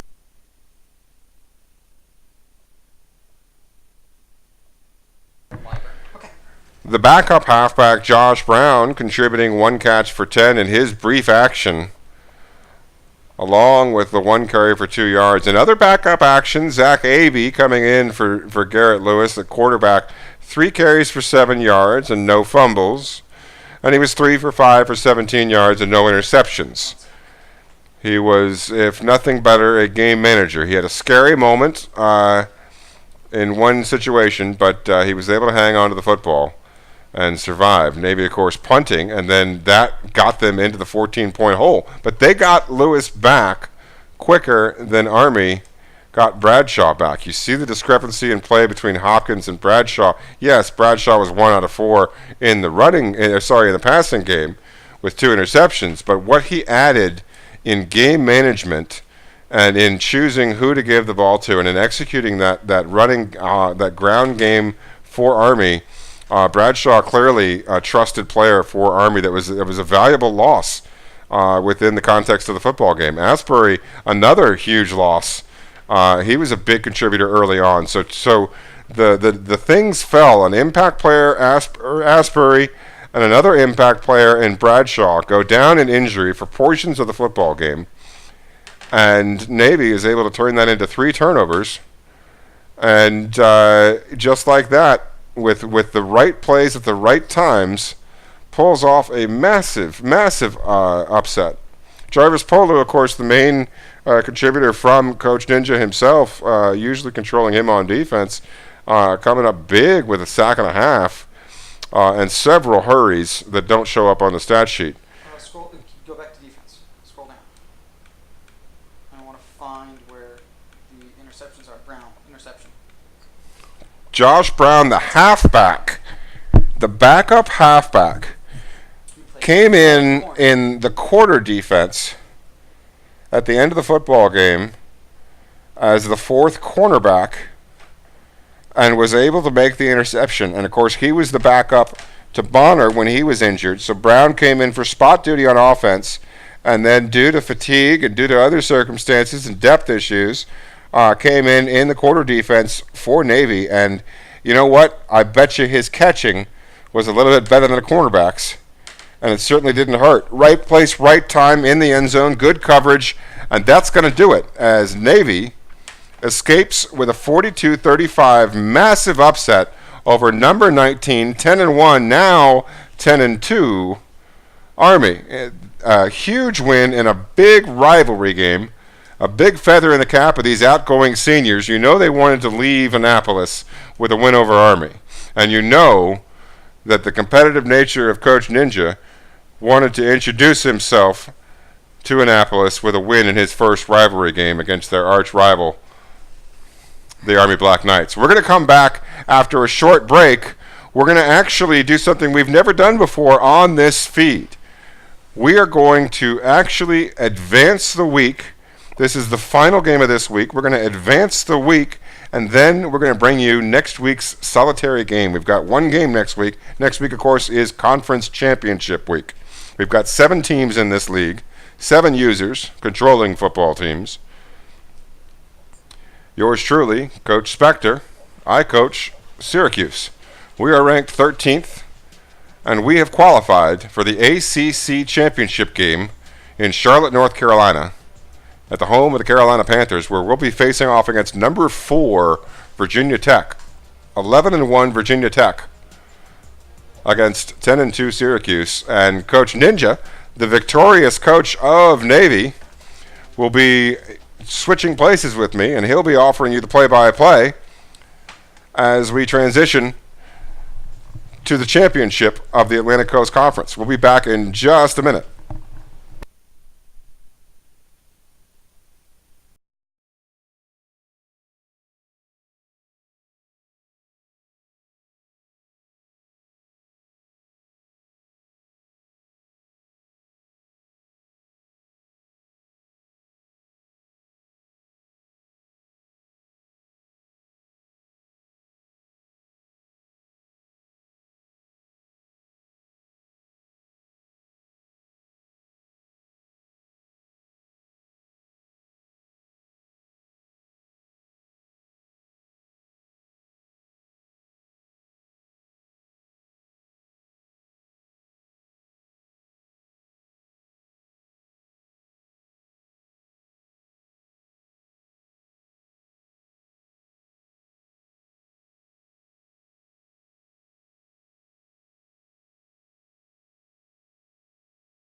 Welcome back, ladies and gentlemen, to the ACC Conference Championship game, number 13 Syracuse versus number 4 Virginia Tech. We'll get kicked off in just a second, although it looks like the offensive and defensive coordinators might want to update their notebooks.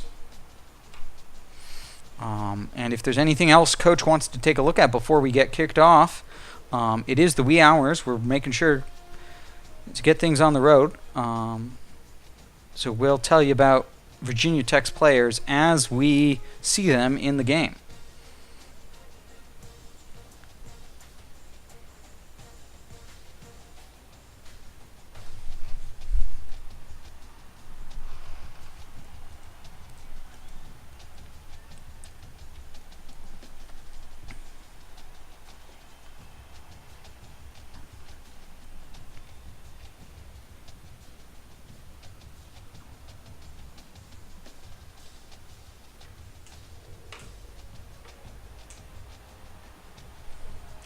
Coach making sure that his corners and wide receivers are up to snuff against Virginia Tech. Number 4, 11-1. 88 overall. That is a 93 defense there for the Hokies.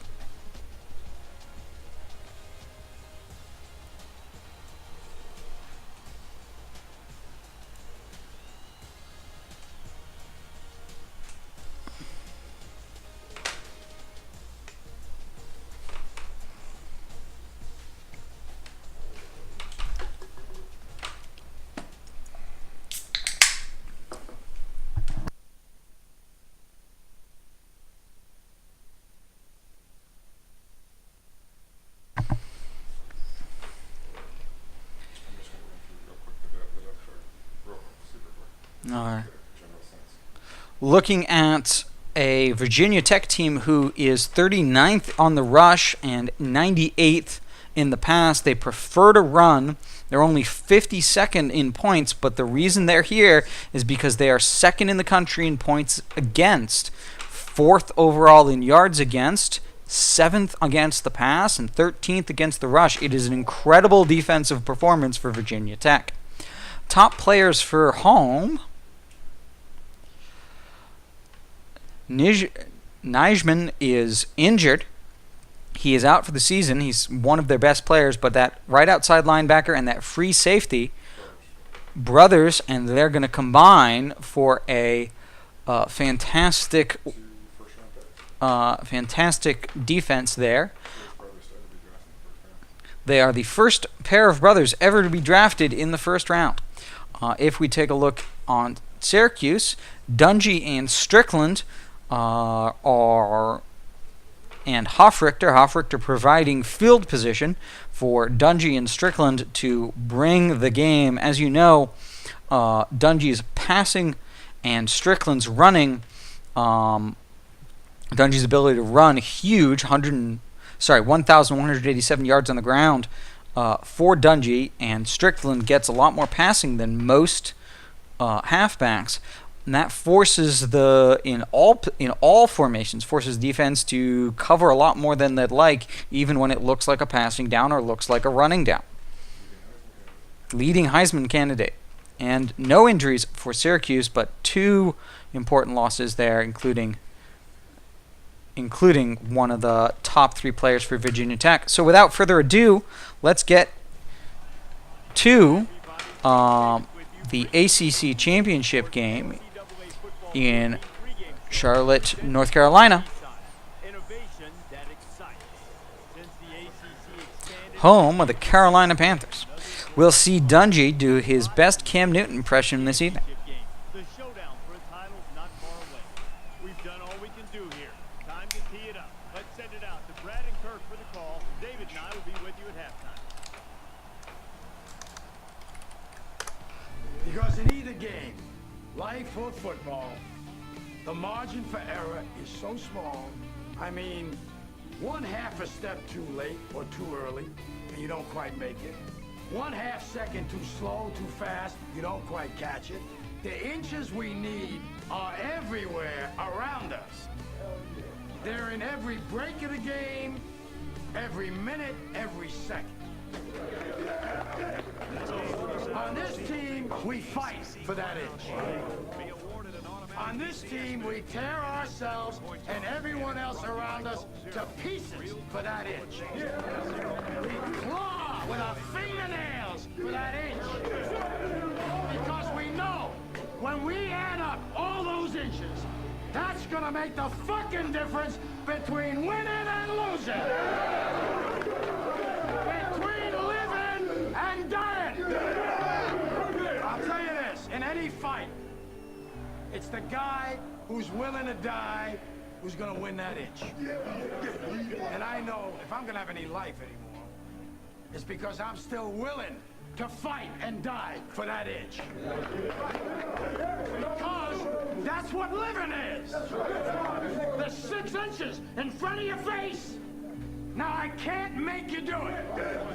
You gotta look at the guy next to you. Look into his eyes. Now, I think you're gonna see a guy who will go that inch with you.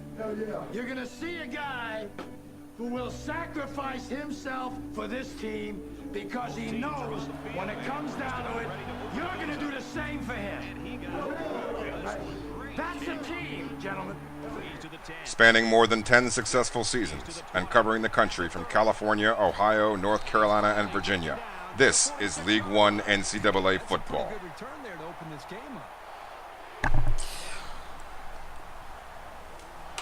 The air conditioning is on high in the dome here in Carolina. You can see your own breath. Losing the coin toss, Syracuse receives the ball, gets excellent field position in their own 46 to start the game. Coach wants to take a quick look at the Virginia Tech Hokies.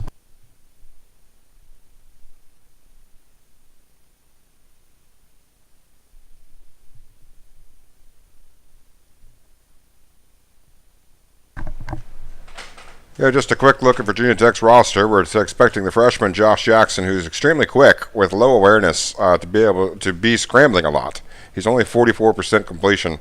We expect if he gets into trouble, he'll use his legs. He does have almost 50 yards a game. We're going to try to cover up his rushing ability. We're going to make another adjustment outside of this screen. Trayvon McMillan, the leading rusher with an 89 overall, 75 yards a game. He is not that involved in the passing attack. And Stephen Peoples adding 50 yards a game on the ground and actually more yards through the air than his counterpart. Colt Pettit, not too much of a fullback there, only 3 carries for 11 yards. Cam Phillips, the superstar 93 wide receiver, getting 60 yards a game. Might see if he's a target in the red zone or if he's been injured or what the story is on him, but he's certainly dangerous. Slot receiver getting a little bit more than the second receiver. Tight end play, Dalton Keene, the true freshman, 79. Picking up 16 yards a game, not really that used. And Chris Cunningham, 1 catch for 61, probably on a trick play. Joshua Nyman, 92 left tackle, a 93 left guard, a 91 center, a 79 right guard, and an 82 right tackle. But an absolutely A++ left side of that line that should cause us a lot of problems, to be perfectly honest. Vinny Mahota, a 91 overall left end, an 85 in Trayvon Hill. And at D tackle, you see Tim Settle taking up space in the middle, 330 pounds, and he's a 95 overall, along with Ricky Walker if need be. This is the defense, the strength of the team. Anthony Shigog, an 84 playing left outside linebacker. Andrew Motopuaka picking up a 96 overall rating, clearly a dominant middle linebacker who's going to cause all sorts of problems. And then, of course, Tremaine Edmonds, the first-round draft pick, a 99 overall, no surprise. Deadly outside linebacker, number 49, that we're going to have to identify, along with, 2 94-plus cornerbacks. In addition to the brother Terrell Edmonds, 95 first-round pick.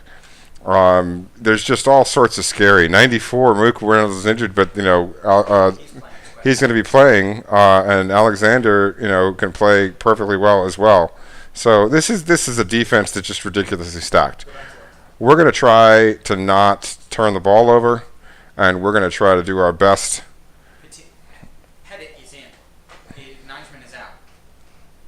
injured after the season.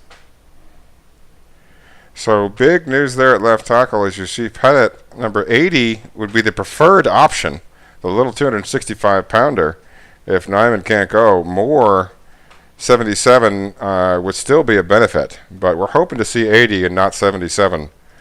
Pettit, not one of the starting tight ends. It could actually be Pettit. We'll see what happens, whether it's 80 or somebody else there at left tackle. And if we see a weakness, we will attack it. I'm going to give it back over to Coach Ninja, and we're going to get this ACC championship going. We're going to hope to not turn the ball over, and we don't care what kind of margin it is. We're not just happy to be here.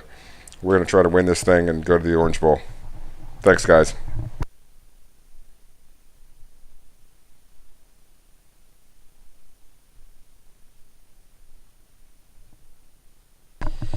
All right, thank you for the insights, Coach, as we now see the first play of the game. 1st and 10 on their own 46 for the Orange.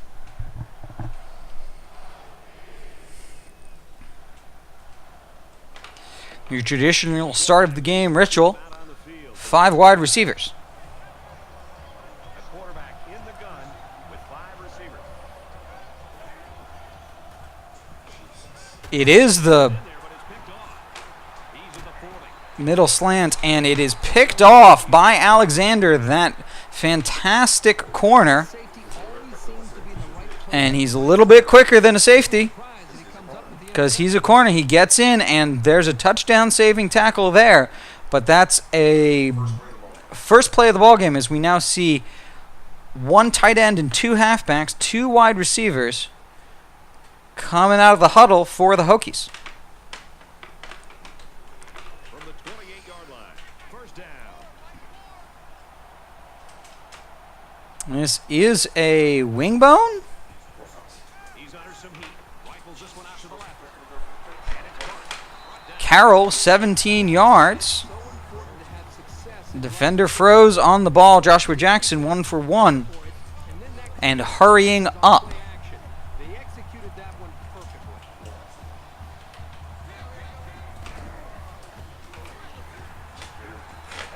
And barely slipped in the backfield. Peoples gets an 11-yard run, and that's a touchdown. 22 seconds into the game. Son of a bitch! Give me a drink! Son of a bitch! This can't play me! Son of a bitch! If I can't get clean, I'm gonna drink my life away! From the studio and restate. The Tigers were ranked number 10. They proved The Orange now 7 points behind the 8 ball here. and for Memphis, they've now won 3 in a row. Memphis over UCF Winning by 18. and Auburn over South Carolina. At number 7, they believe that performance proved the point that they belong. And for Auburn, they remain red hot. The Tigers take it by a dozen. All right, thanks, Reese. Back to the live action. Right. Virginia Tech is And Virginia Tech kicks off to sends it sailing downfield. the Orange again. Phillips this time. This time not nearly as good field position, taking it out of the end zone. Well, this is what their coach talked about, getting off to a Are on their own 13-yard line this time and have learned the lesson about how quick Alexander is in the corner position. Playing out on that left side. Shouldn't be in the front of their mind. They just need to go out there and play. He scrambled. Dungy throws it away. And I think they got him for grounding. And he gets called for intentional grounding, perhaps for the first time this season. Syracuse got a guy behind center that can really do it all, Herbie. I mean, he's a dual threat. He can hurt you with his Now 2nd and 21 from his own 3.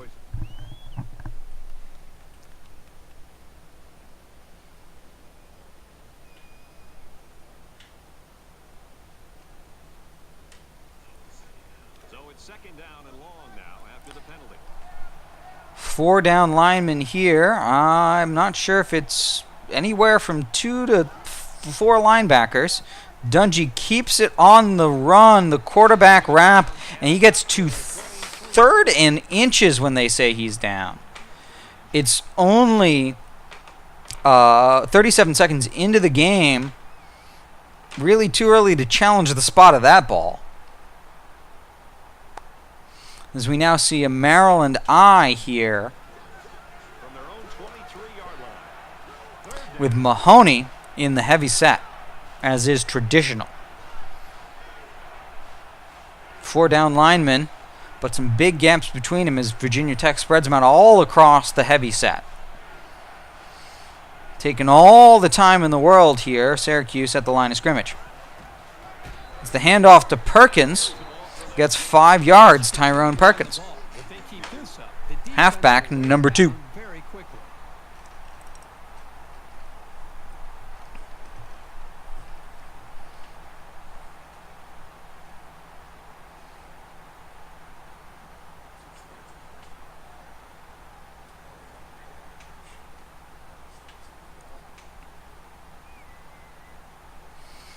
Virginia Tech, number 2 in the country for takeaways.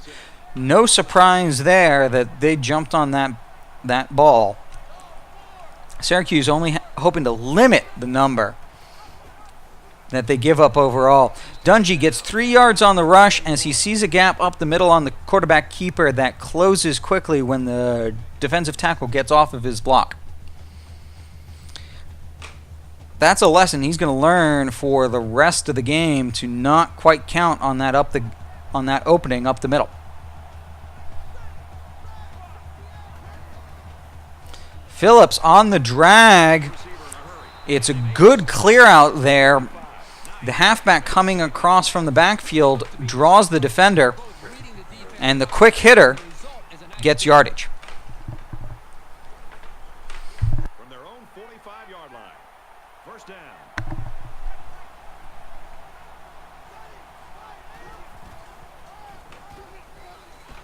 Strickland in the gut run on first down.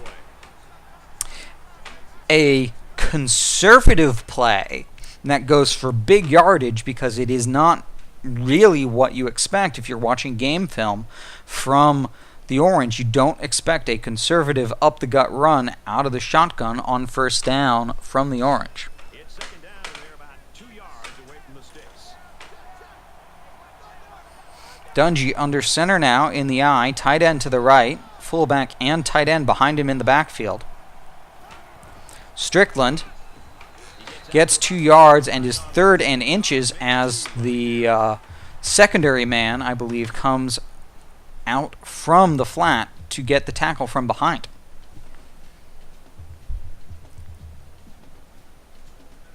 So we're looking at another 3rd down here.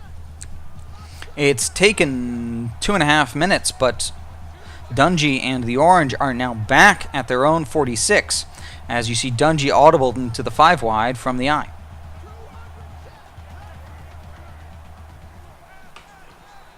Strickland, drag route, has to stop and lean as he overshoots and then has to, use the fact that he stopped himself so violently he was falling backwards in order to actually he had to make sure he was falling in order to put himself into the right place to catch that ball, because that was the only way he was going to do it. Here's the 8th play of the series. An excellent play from Strickland.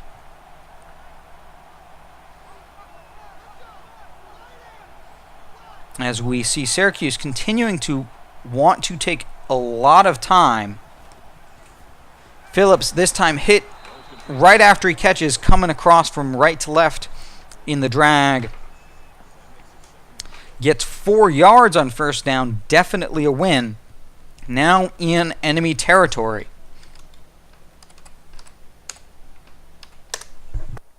This is the 9th play of this drive.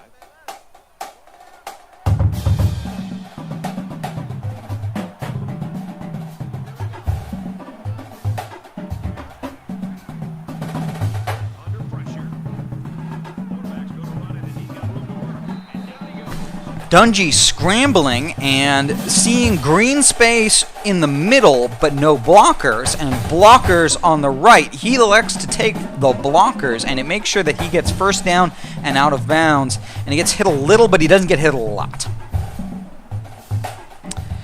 And that's going to be an important play for opening up the pass for the rest of the game, as Virginia Tech has to worry about the scramble, which unfortunately Dungey hadn't been able to whip out on the 5-wides.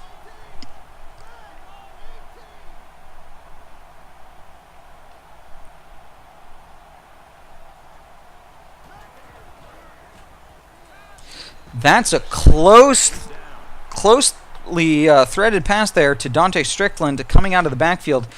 Any later and Dungey really would have been risking a pick. He threw it early enough that it wasn't, that he was more risking it getting hit out of Strickland's hands after he caught the ball.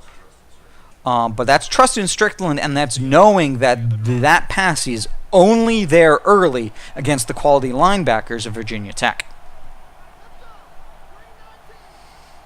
2:22 left to go in the first as the play clock winds down, and Dungey's calling audibles. Perkins, the number 2 halfback, gets to 3rd and inches as Strickland is on the sidelines, getting a bit of oxygen, making sure the Orange are making sure that they are cycling some of these key skill players as they get winded in order to keep playing at a high hit rate.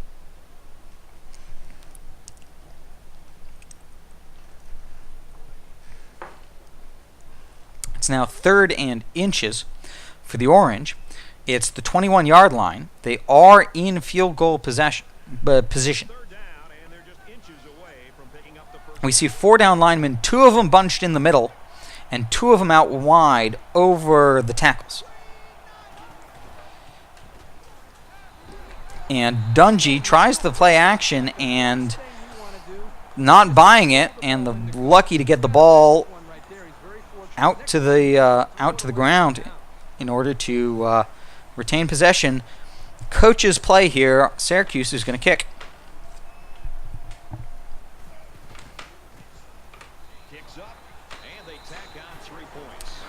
Early days, they go for the safe points. They want to warm up the team. 7-3, and now it's going to be Virginia Tech ball once again. Syracuse is ready to kick it away.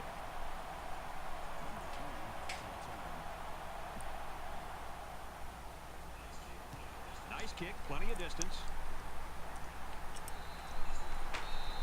Kick is on the letters, and Stroman takes the knee.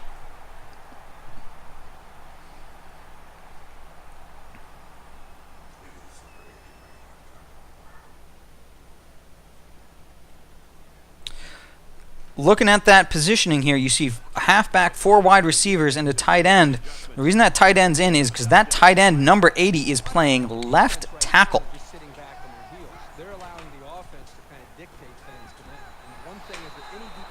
As Clark gets 7 yards, as Coleman's unable to get off of number 80, the left tackle. We're seeing 4 wide receivers and single back. Coleman this time comes back into the backfield for the sack.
Oh, shoot.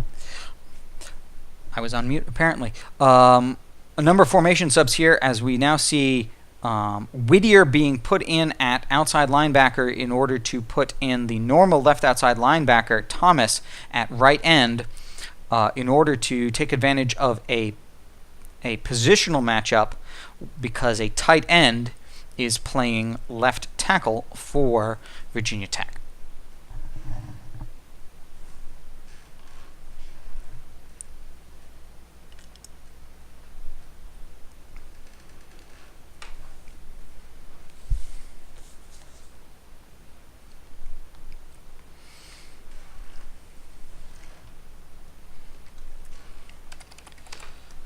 All right, and now we return to 3rd and 9.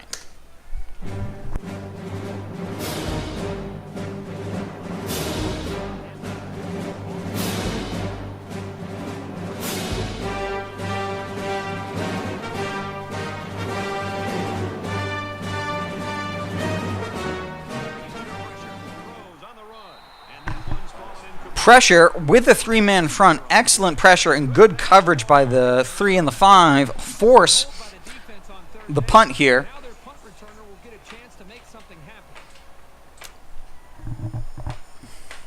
An excellent defensive stand for the Orange. Ishmael back to catch. Some excellent blocking, but everybody else is there quickly. 7-yard return.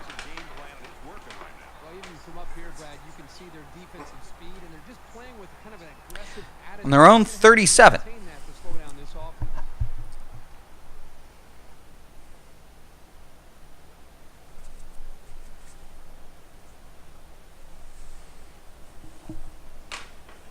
And while they are behind, they know they can knot things up in a heartbeat. It's way too early to change your game plan.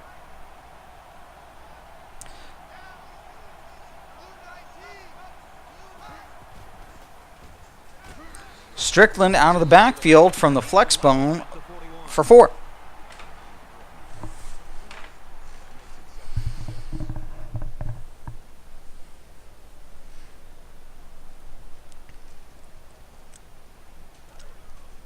From their own 41-yard line. 2nd down. They come out in an empty backfield.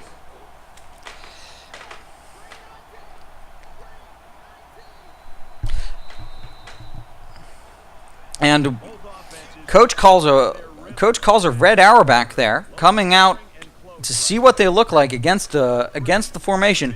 Doesn't like it. Lets it go to the next quarter. It's going to be 2nd and 6, the beginning of the 2nd. Their own 41 for the Orange. And we welcome you back to the action here. Just about set to start the 2nd quarter.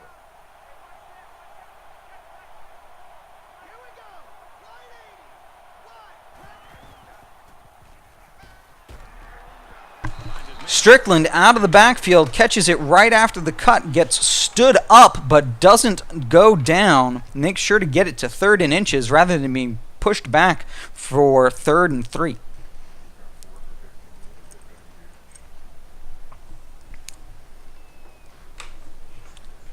It's 3rd down, and they're about the length of the football away from the 1st down marker. Mahoney once again in the heavy set here. Strickland takes the handoff this time. 2 yards for the 1st down.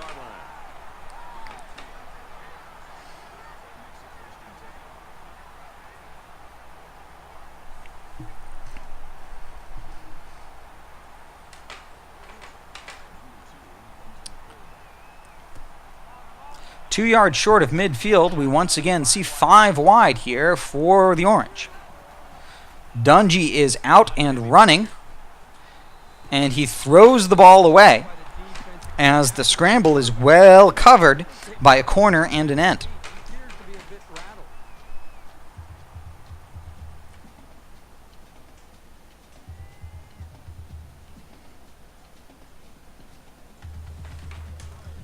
From their own 48-yard line. 2nd down.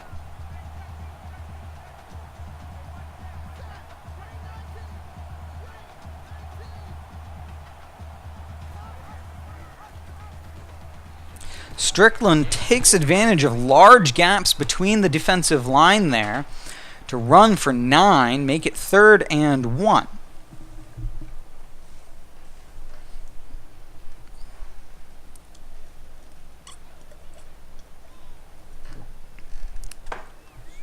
Short yardage situation here. It's 3rd and 1. We continue to see a 4-man front that's spread very wide, as this time Tyrell Richards, not to be confused with Tyrone Pratchett, whatever his name is. Different player entirely. Couple of T's. Gets that 3rd and inches there. As Dungy is now coming out in a I normal formation. Audibles. The defense tightens the line. And Dungy waits. Handoff to Strickland. The fullback runs forward. The defender gets off his blocker and stops him for 3, but on 1st down, 3 yards is a win. And this play is number 8 on the drive.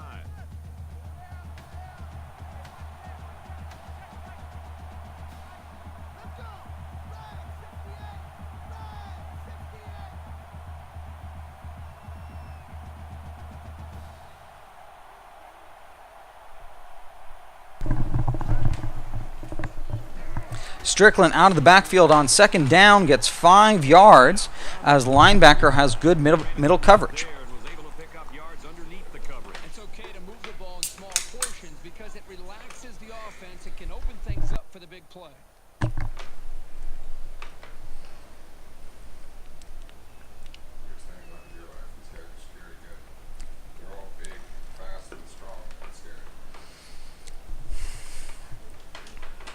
They line up for another 3rd down, and they've had no problem converting their first 2.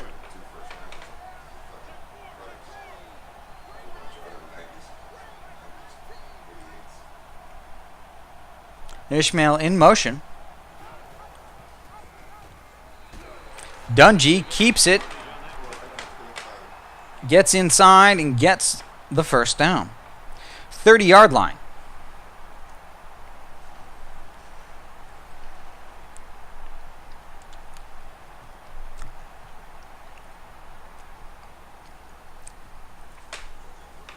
From the 30-yard line. 1st down.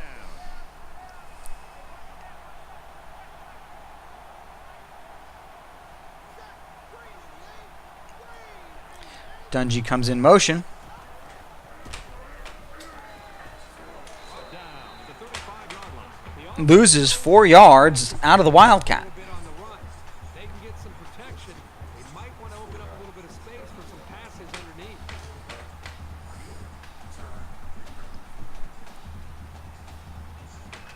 It's 2nd down now, 14 to go. Ball on the 35-yard line. The quarterback in the gun with 5 receivers.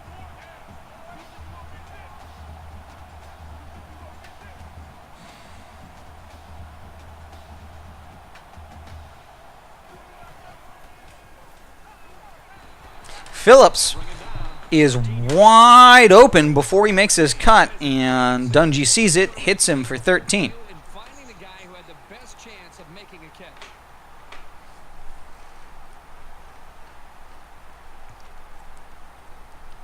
The Orange now 1st and 10 in the red zone. And they're going to put 6 DBs on the field to counter that 5-receiver look. Ishmael in the drag route. Catch it, look out. He makes a spin move not to avoid anyone, but to give himself the hardest cut he can in order to go upfield. To stop all of his lateral momentum in that drag route, turn it upfield. And it gets that 1, 2, 3 extra yards. That puts them at 2nd and 1, every coach's favorite down and distance.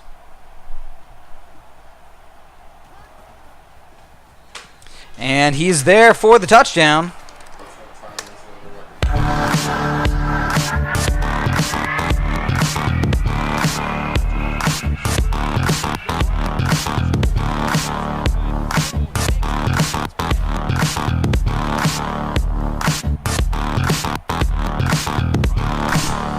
With this extra point, Syracuse is going to be up by 3.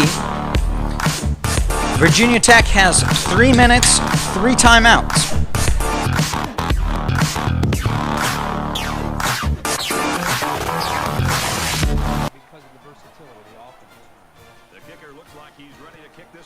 Hoffrichter kicks it deep. Hunter takes the knee.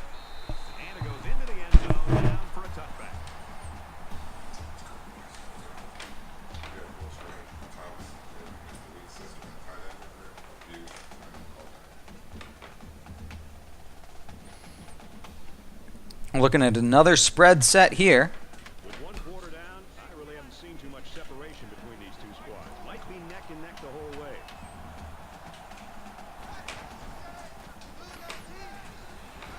Thomas forces the quick pass. James Clark is there on the quick pass.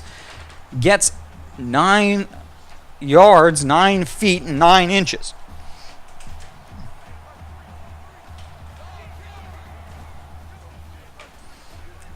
Second pass in a row to Clark. It takes team tackling to take him down after 24 yards.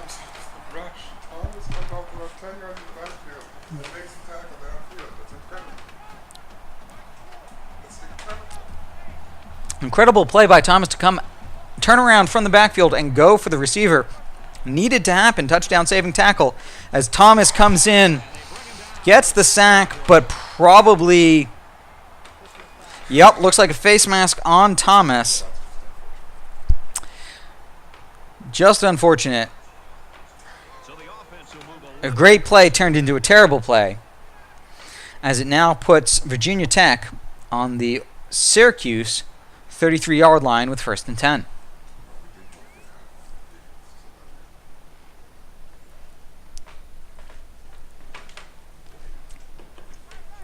From the 33-yard line, it's 1st down.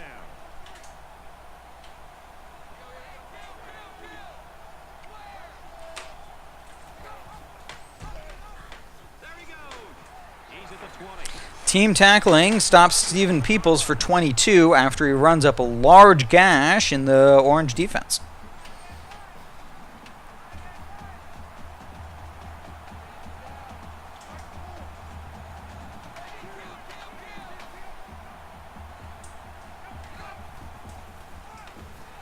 This time, though, the Orange are able to get Trayvon McMillan in the backfield. Paris Bennett gets a tackle for loss.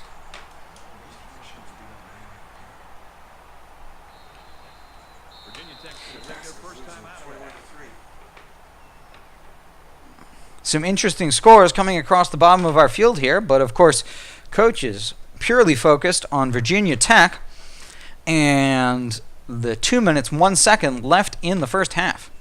And there's 2 minutes remaining in the half.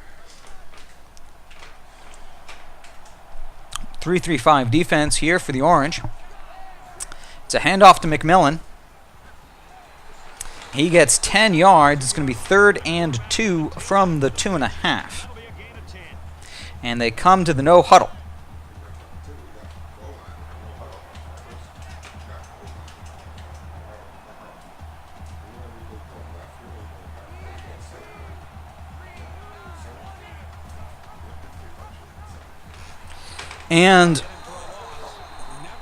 And Syracuse sees the run coming, knows where it's going, and sells out, forcing the field goal here. Virginia Tech's going to tie it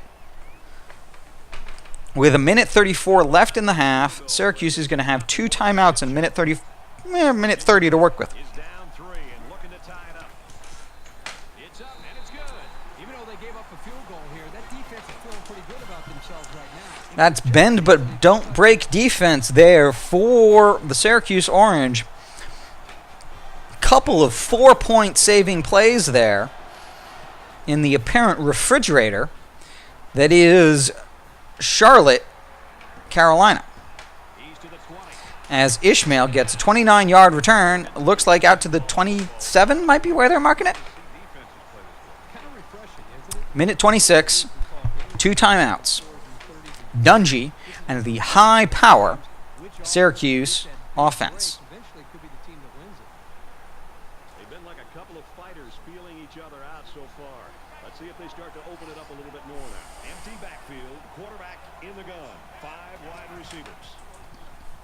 And Dungy throws it away and gets burned again for intentional grounding. You try to avoid taking the sack, but sometimes going down is better than making a mistake like this. That's a big penalty for the Orange. So it's second down and long now after the penalty.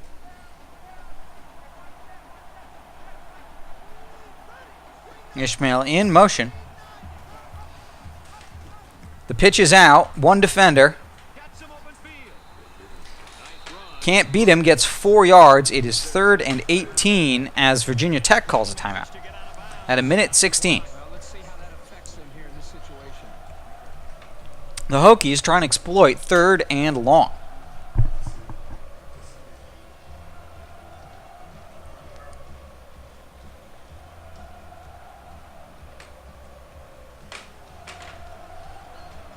From their own 22-yard line. Third down. Dime package here for the Hokies.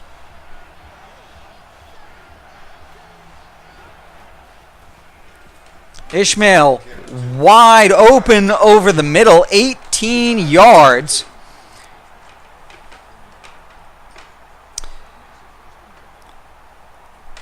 Defender's position before the snap indicated that Ishmael would have a good cut and inside position by default. Important because of the speed with which this defensive line has. Couldn't wait for a long breakaway as now Dungy runs up the gut for 6. They got a few yards there, but they need to be thinking bigger right now. Takes the yards, spends the timeout. Once again, Syracuse, their own 46-yard line, 2nd and 4, 57 seconds, 1 timeout.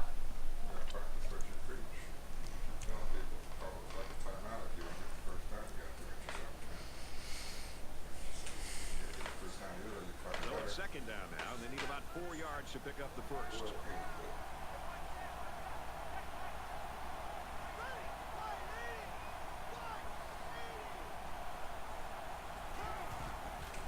Strickland out of the backfield,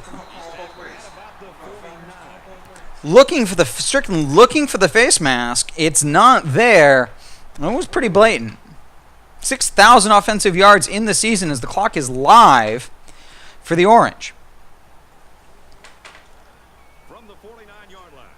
First down.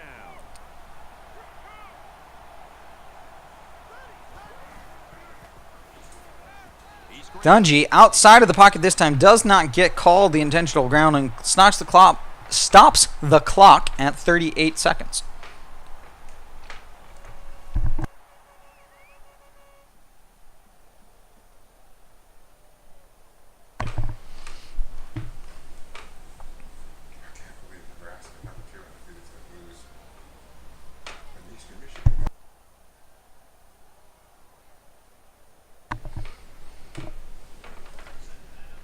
Second down and 10 to go.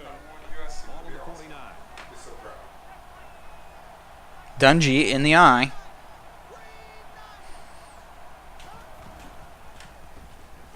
Ishmael playing tight end, 11 yards and out of bounds. Syracuse moving the ball downfield quickly.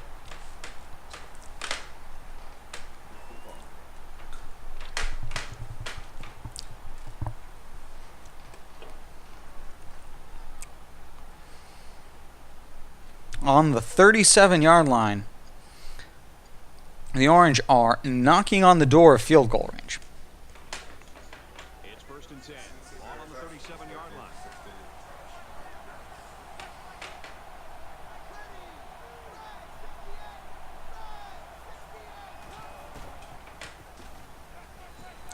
Once again, Ishmael 11 yards and out. Completion to the tight end. Great play by Dungy to wait until the tight end was open because the tight end was very, very covered until that last yard. Stopping the clock is good, but it was the patience that was key to that play. 26-yard line, well within field goal range now. Yard line. It's first down. They'll line up with 5 wide wide receivers. Ishmael goes up for it, sees that the cut that he should make on that run would actually get him into deeper coverage. Continues straight. Dungy, smart enough to know the same thing, throws it into open. Ishmael this time on the drag, muscles through his coverage man, 8 yards, 2nd and goal from the 1. And now the hurry up as the clock is live for the Orange. They spike the ball on the 1 yard line, 11 seconds. 3rd and goal, 1 timeout.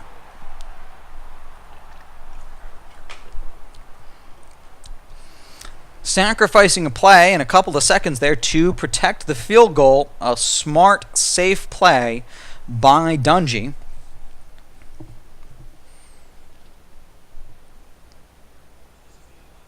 This is the 11th play of this drive.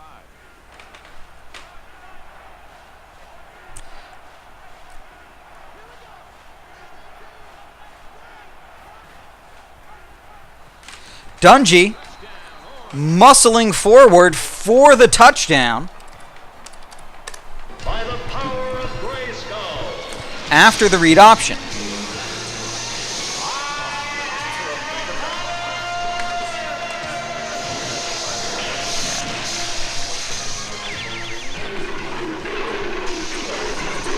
Yeah.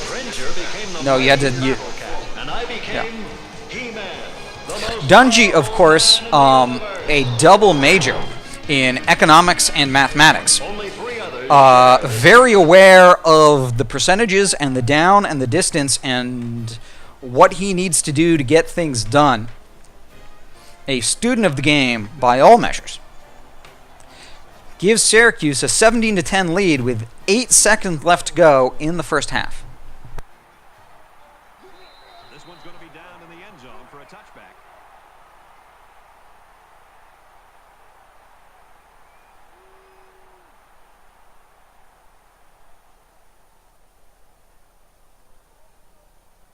Momentum swings have been fairly even. And with so little separation, this game can be drastically changed on just 1 or 2 plays. McMillan runs up the gut, and the clock will finish. So at the end of the half, Syracuse leads 17-10. An exciting first half there for the ACC Championship. Syracuse versus Virginia Tech. NCAA Football 14 halftime show presented by Nissan. Innovation that excites. Reese Davis, David Pollack here in the studio as always to lend a little perspective to what just went down in the first 30 minutes. What a terrific first half. This is everything we anticipated this game being, and we're going to be riveted to this game, I feel like, David, in the second half, anticipating a terrific finish. It's fun. It's living up to the hype every single time. We can't even turn the channel here. We got it on the big screen on the big 60-inch. Yes, it's quite nice, by the way, too. The weather's nice and warm. It's beautiful. Got some chips. We're opening them up a little bit. But A dominant time of possession for the Syracuse Orange, 13-17 to 2:43. feels like it's going to come down to the wire. And the only thing I hope it doesn't come down to is a kick. Virginia Tech, 58 yards through the air, 28 yards on the ground to 144 in the air and 77 on the ground, but only 7 points behind. I can only hope that Nessler and Herbstreit will bring the same type of intensity to their call of the second half that David and I brought to the halftime show. Of course, they always do. That's it for us here in the studio. Time to get you back out to the guys for the second half.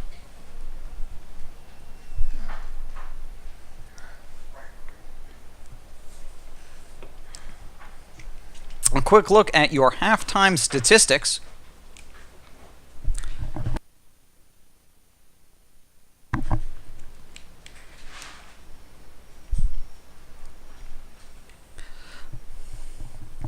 Syracuse with more than 3 times as many first downs as Virginia Tech has, and 2.5 times as much total offense. More productive on the ground for Virginia Tech, 8 for 28, 16 for Okay, so no. More run offense for Syracuse at 16 for 77 as opposed to 8 for 28, but not by too much. On the other hand, the Virginia Tech is 4 to 5 for 58 as opposed to 16 out of 20 for 144 and a touch. Virginia Tech also 0 for 2 on third down compared to 7 for 8. Red zone is 100% for both teams, and turnover is 1 to nothing. That was a very first play of the game for the Orange. 95 yards worth of kick return have been helping the field position of the Syracuse Orange to start their drives, but they have been getting a total yardage of considerably higher, which is one of the reasons that they're in the position they are in after going down 7 to nothing on the very first play of the game. They've had to battle back to get to where they are.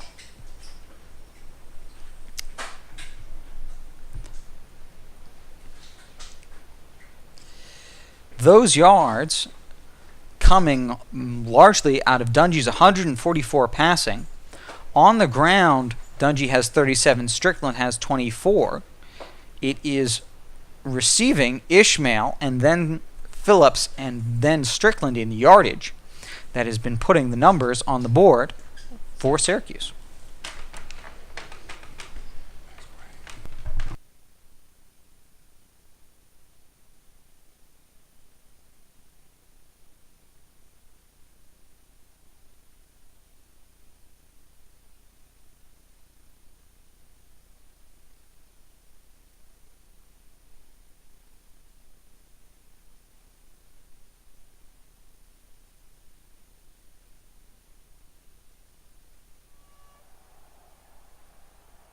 Reese and David, welcome back, everybody. Just about set to start the second half. And he got all of this one. Great kick. Hunter receives the kick to begin the third quarter. You have your keys in your pocket?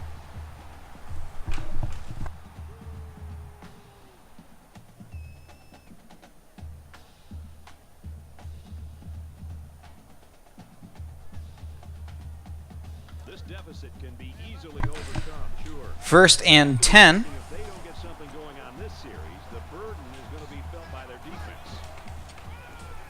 A counter. And Trayvon McMillan gets tackled from behind. Virginia Tech now in enemy territory.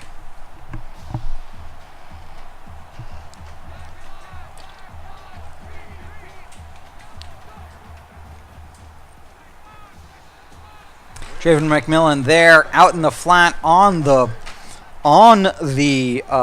wheel route, gets hit and taken down with a hit stick.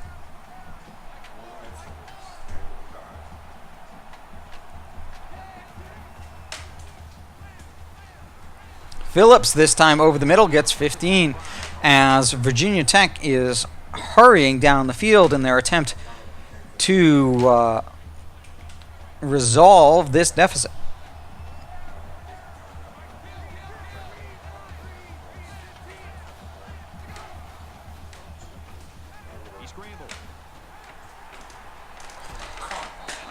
It takes 3 guys to take him down, and then there's a penalty for the face mask.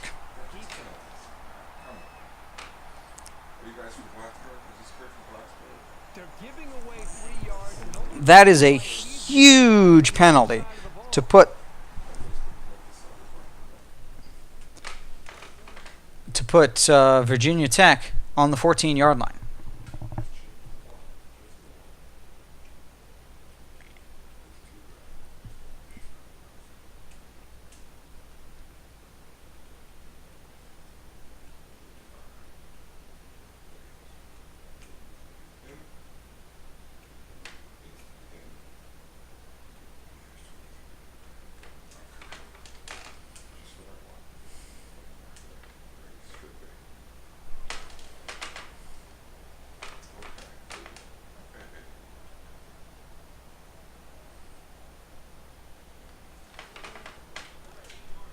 the 14-yard line. First down.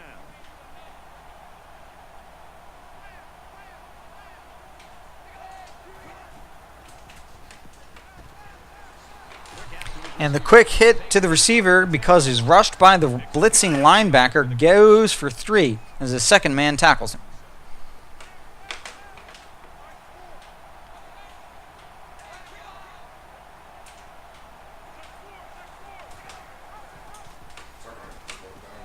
Thomas comes around from the backside, slows him down. McMillan only gets 4, makes it 3rd and 3.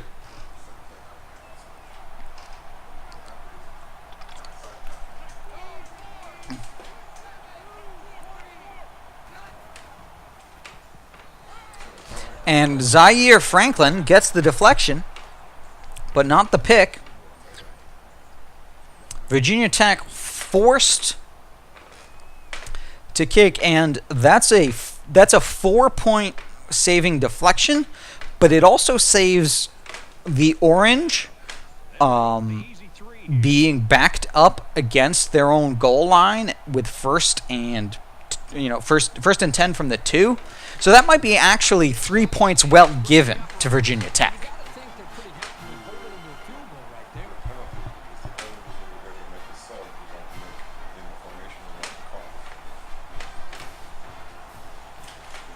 Virginia Tech down by 4, 6:23 left to go in the third.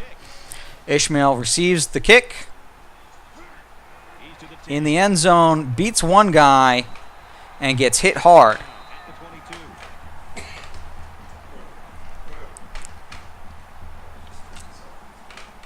On the 22-yard line.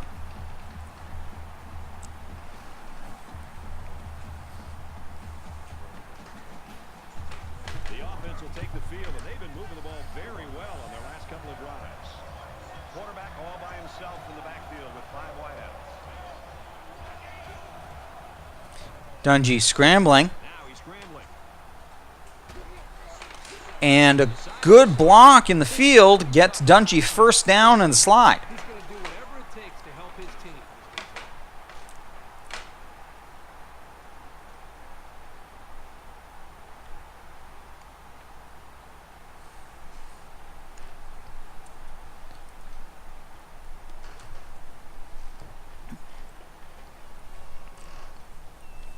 Syracuse now on their own 34.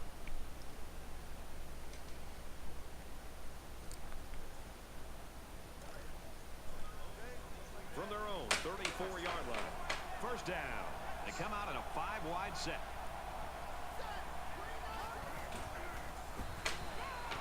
Phillips gets 5 and does a good job to put his body between himself and the tackle he knew was coming. Great play by Phillips on 1st and 10 to take the reception that was there and not make any mess about.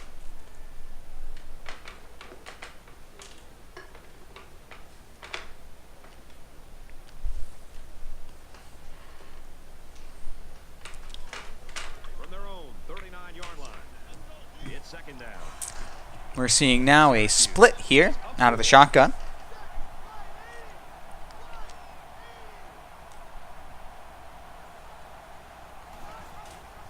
And the pitch to Strickland and the spin gets 15 yards by Dante Strickland. A very wise pitch at exactly the right time by Dungy.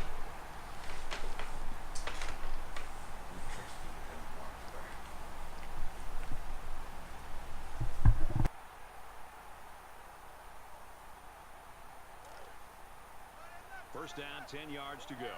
Ball on the 46. In the shotgun and 5 wide. 5 wide here for Dungy. Strickland gets held up just a little bit as he comes across in the drag, but he gets 3, and that's enough on first down, especially as Syracuse seems to be attempting to slow this game down and make sure they win the time of possession battle against Virginia Tech, especially now that they've got the lead.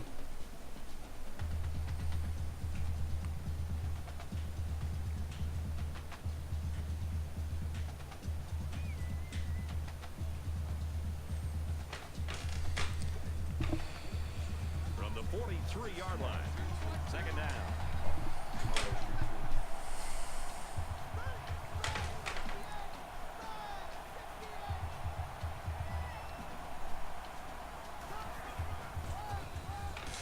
Tyrone Perkins, halfback number 2, up the middle for 5, gets 3rd and 2nd. Taking advantage of the setup of the amount of passes thrown out of that formation already.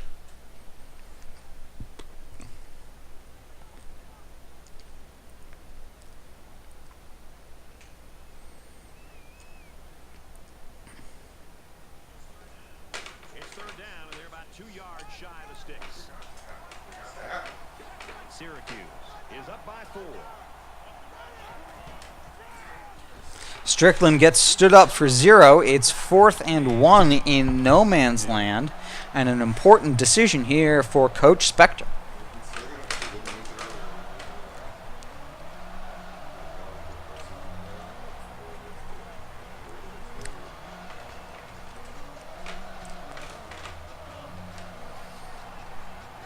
They come out in an empty backfield.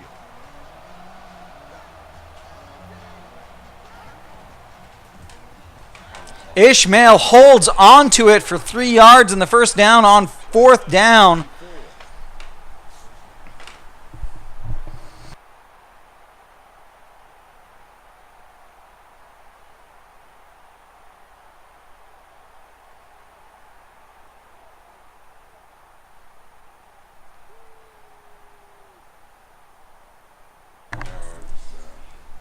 This is the 8th play of this drive.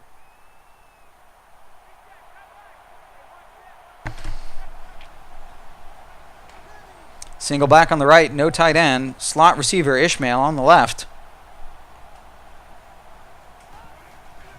Strickland makes his cut. His defender is outside of the cut. It means that Strickland gets 10 rather than 5. That's a out of position play by the defense there.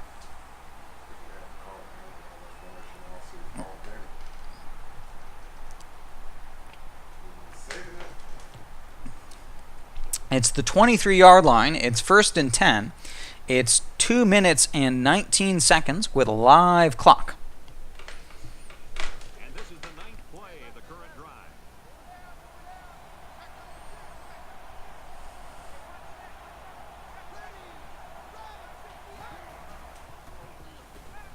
Ishmael comes across, Watch out here. gets 15 yards. 1st and goal.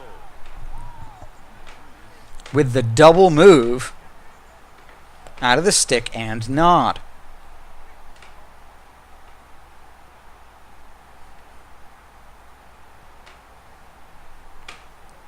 It's 1st and goal from the 9. 2 minutes to go in the third.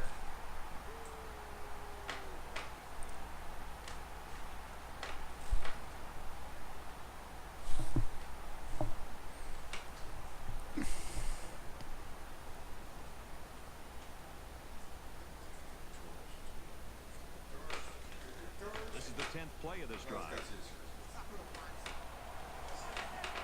Syracuse holds a 4-point lead.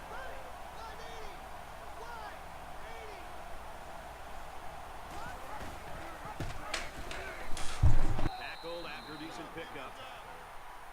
Gain of 5 yards. That brings up 2nd and goal.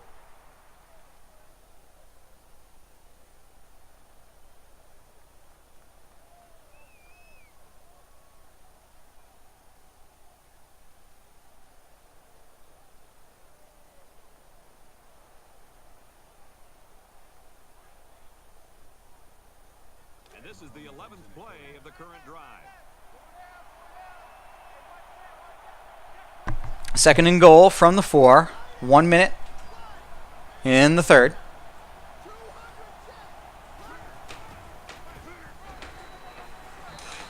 It's a 4-yard rush. It makes it 3rd and goal.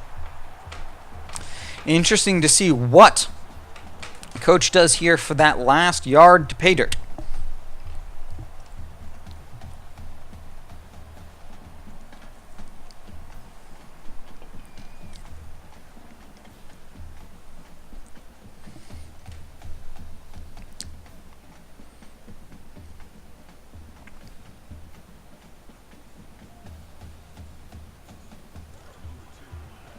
31-yard line. Third down. 20 seconds.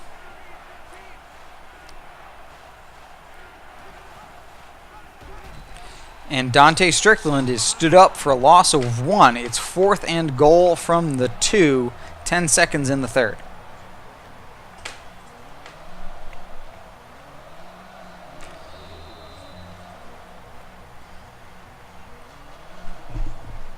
That's 3 down and 1 to go.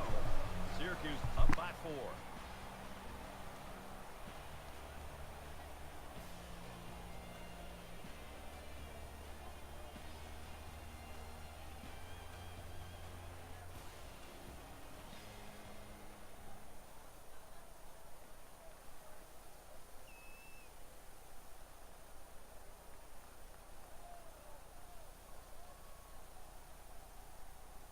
In this very pivotal fourth quarter. Syracuse is up 4. Kicks away, and it is good. Syracuse makes the safe play. They take the points. They go up by a touchdown. It is now 20-13 to begin the fourth. He kicks it off, and he got all of that one. This one's going to be down in the end zone for a touchback.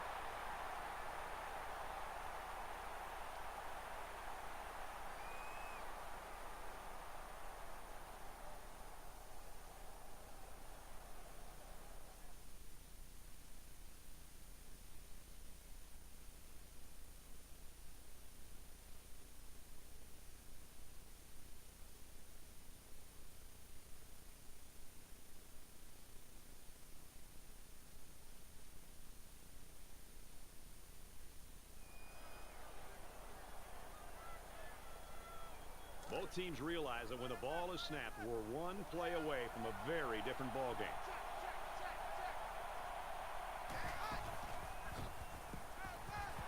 Got a man, but he's tackled back behind the line of scrimmage.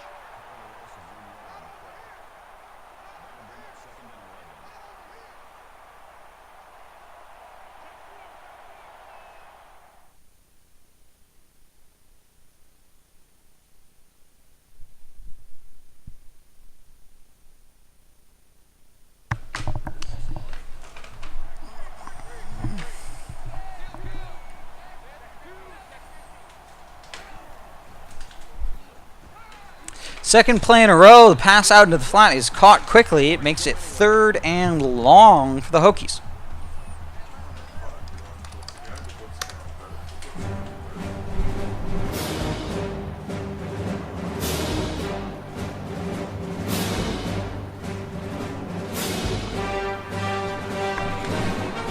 And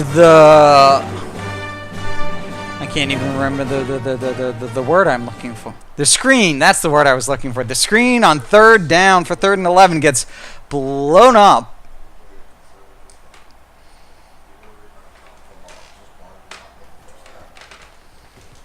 Ishmael back for the punt on the 3 and out. Runs to the far side of the field, gets tripped up at the 50-yard line. Great return, great 3 and out there to begin the fourth quarter.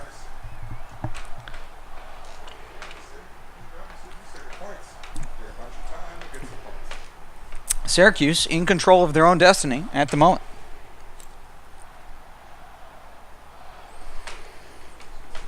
You know this is a real crucial time in the game. It could still go either way. Syracuse is up 7. Ishmael motion to the backfield. And the pitch.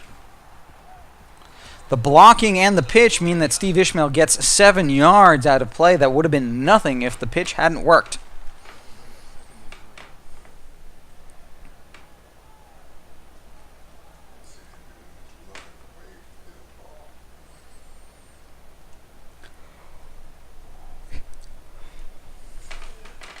Second down, and they're going to need about 3 yards to pick up the first down. 5 wide.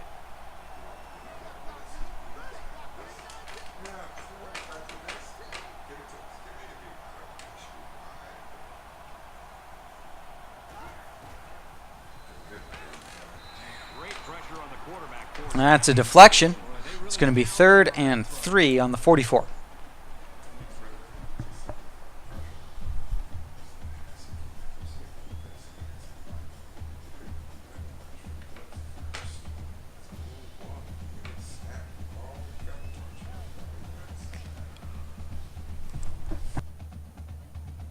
Third down, and they're going to need about 3 yards to pick up the first down.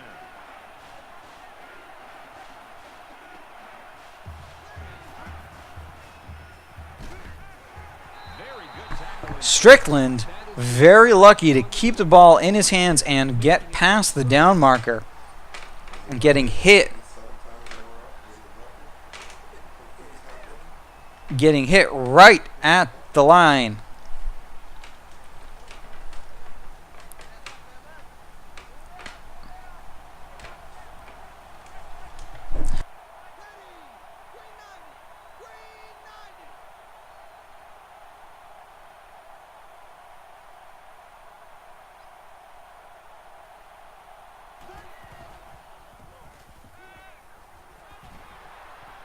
Ishmael stood up by 2 defenders, gets 3 yards on first down. 100 yards so far this game. Quarterback will still throw him the ball and just let him make a play. It really shows the trust that the quarterback has with his receiver. And to stand out in a game that'll decide your BCS fate, just a special performance today.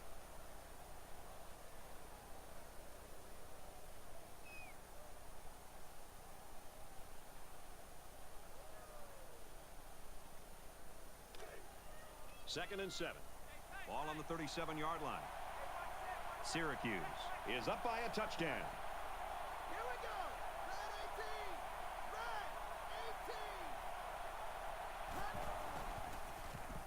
18. Under heavy pressure.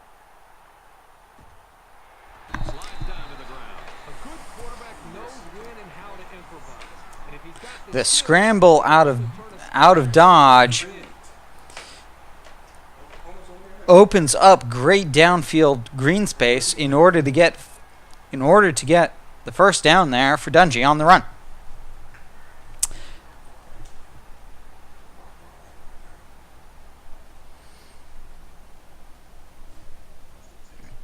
First and 10. Ball on the 27-yard line. There are 5 wide receivers split out. The quarterback in the gun.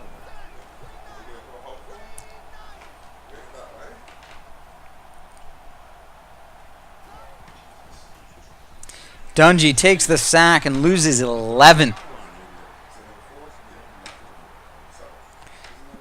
Tim Settle, 95. Fantastic D tackle.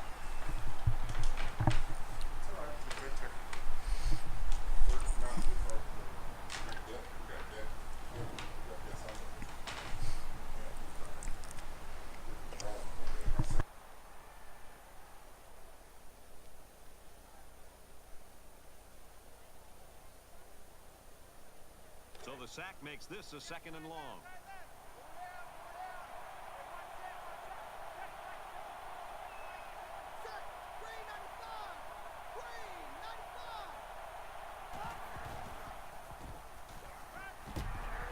Ishmael gets hit hard after 3 on the drag.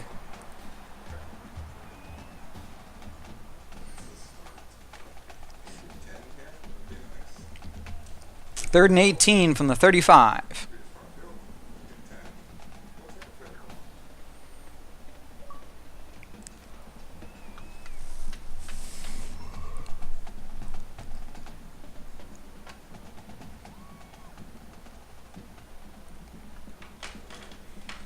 Here's the 8th play of the series.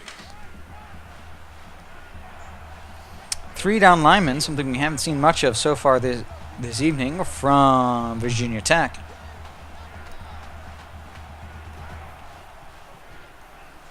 Dungy scrambles. To buy some time. And he's tackled right around the 32-yard line. He gets a little bit, but makes it 4th and 15 from the 32. This is going to be a 49-yard field goal. Coach making sure he's got the right kicker on the field.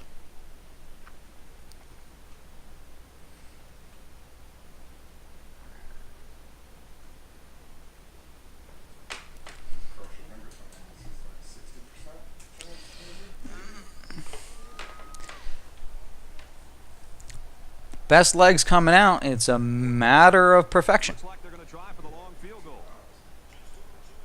Just over 2 minutes in the game.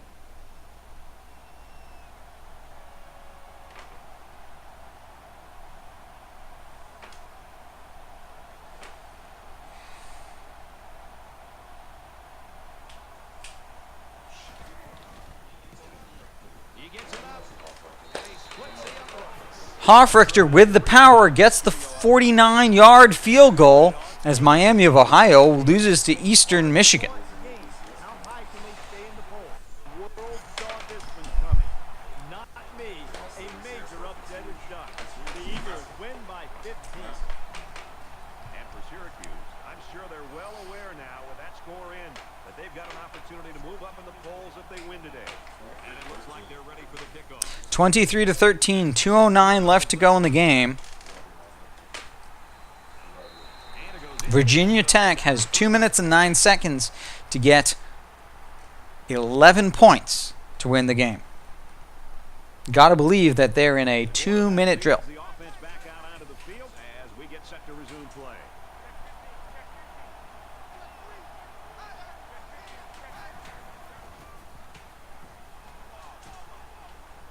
And Frederick with the interception. And he's taken down at the 27.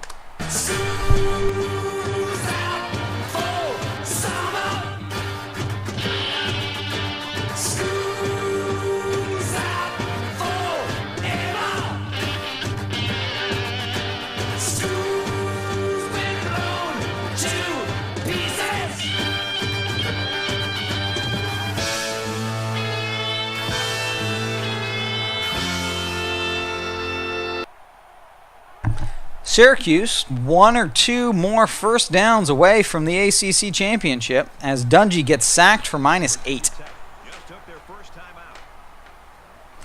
But it burns a timeout of Virginia Tech's.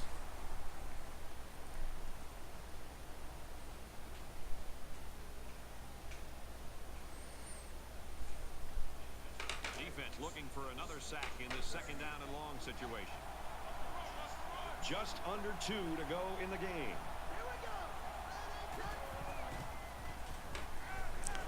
Strickland gets 9 out of the back. Another timeout. It's 3rd and 9 now. Second time out of the half.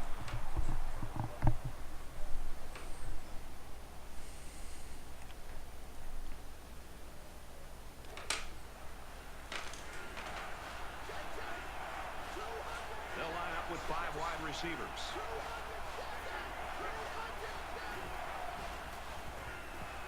Now he's scrambling.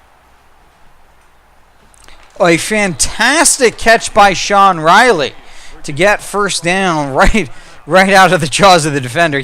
It was a foot race to get there first. Sean Riley made a great catch. It cost Virginia Tech their last time out. Syracuse has 1st and 10 from the 11 with 1:49 left to go in the game.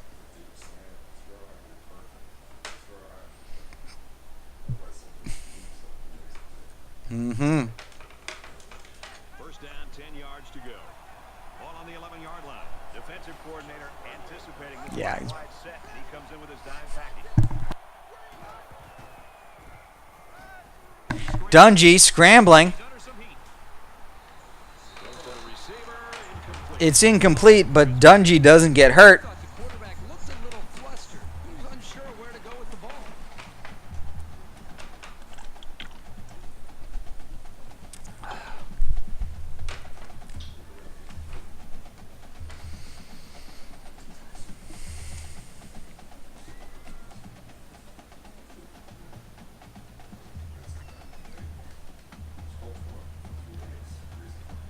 From the 11-yard line. Second down.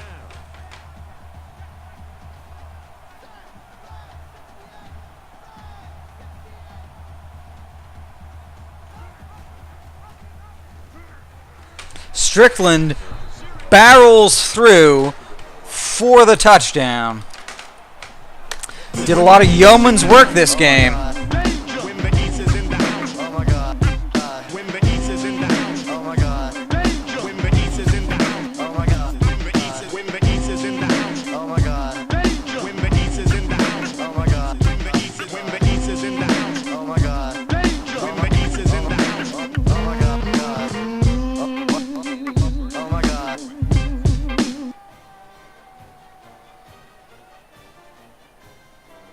Virginia Tech Syracuse is lining up to kick this one. down 30-13.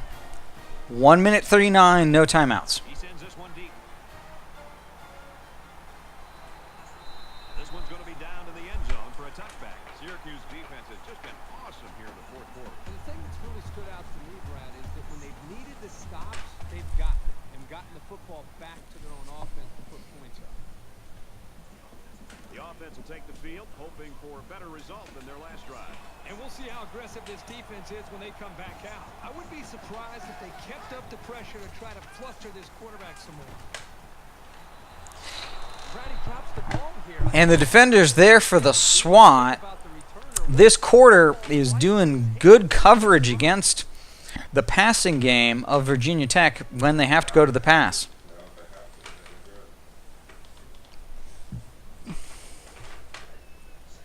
Second and 10. Ball on the 25. Just under 2 minutes in the game.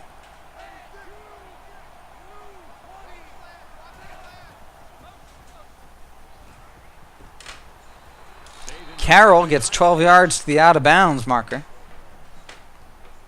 As we're now seeing 5 wide here from the Hokies.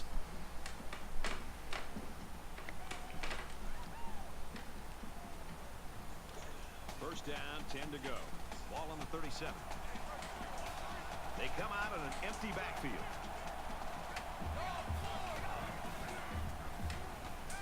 With the quick throw. Another out route to Grimsley gets 19, his first reception of the game.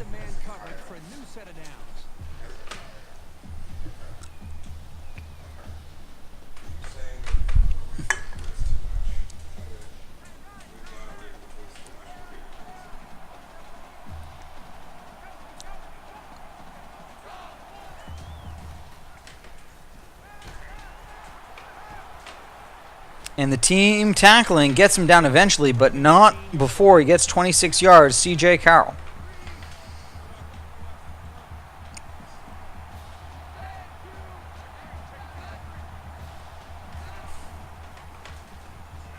The 10. Down. 6-yarder. Another face mask called on Syracuse.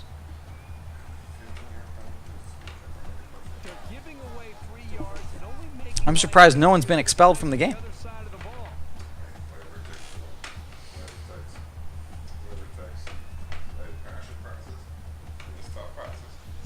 and goal from the 2. Let's see if they just don't try to power their way into the end zone here. Watch out for a pass play when you're in a goal line D.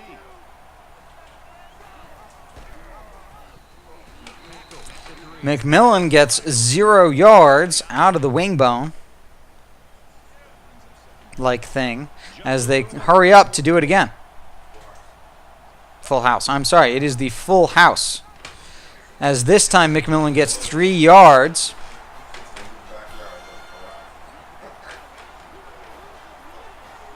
Perfect call under these circumstances, confusing them with the option and then getting the football into the hands of the running back.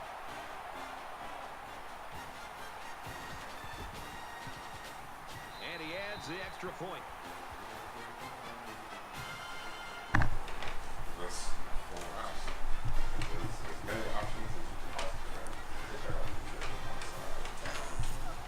The onside here for Virginia Tech, their only option with 55 seconds left to go.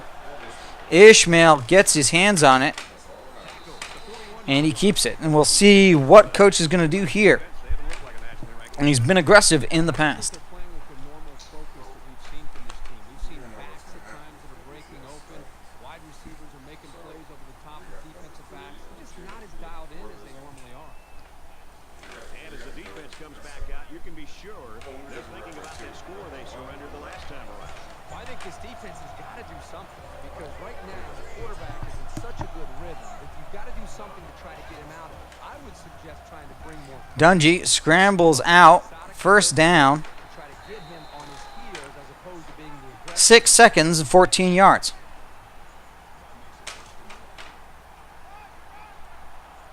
They'll spread the field here. Let's see what the defense does with a 5-wide outlook. Dungy gets sacked, loss of 10. Syracuse will take a timeout. Syracuse burns a timeout. 2nd and 20 from the 37. And make the sack. You know, when this defense gets into a one-on-one situation with an offensive tackle, he usually wins. To effectively keep this guy bottled up, you've got to double team him every Ishmael gets all of those 20 yards back and more to put them in the red zone. 1st and 10 from the 14, 39 seconds, 2 timeouts. From the 14-yard line. It's first down. We have less than a minute to go. Ishmael makes the grab short of the plane. It's 1st and goal from the 1, 27 seconds.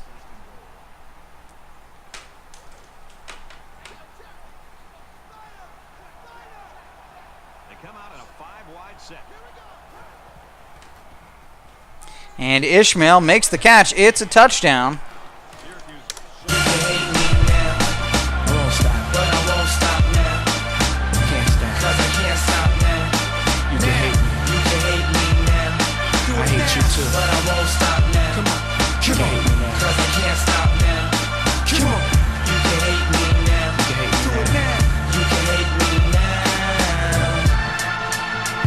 Do it now. I told you, do it now.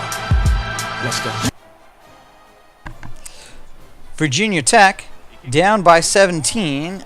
24 seconds to work with and no timeouts. And it goes into the end zone, down for a touchback. Brad, this is my kind of game. I love seeing this kind of production and the way these quarterbacks are playing.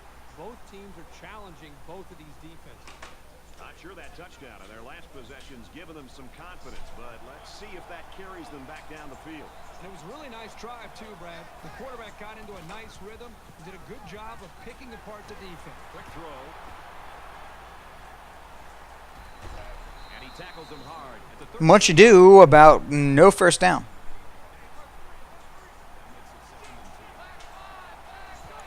Spike stops the clock at 8 seconds on 3rd and 2. Their own 33, down by 17. They're about 2 yards shy of the sticks.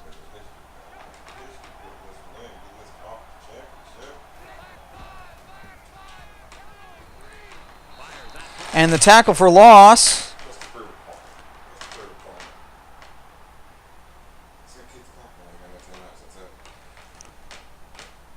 Fourth and 3, ACC, your ACC champs, the Syracuse Orange.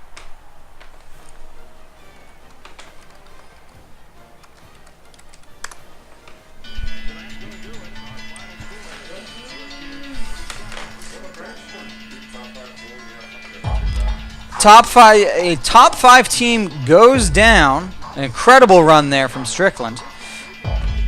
The Syracuse Orange, who, out of control of their own destiny, relying on an NC State loss in order to get into this game, grabbed that opportunity by the horns and said, we know the defense is good.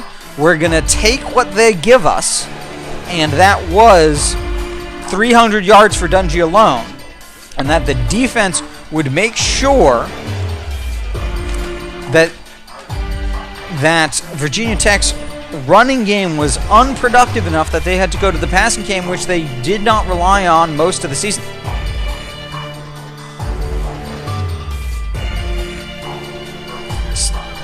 Virginia Tech, on the other hand, clearly they won games by relying on the fact that they could only score about 22 points, but they kept everybody else to 15. And that was just not true about the Syracuse Orange.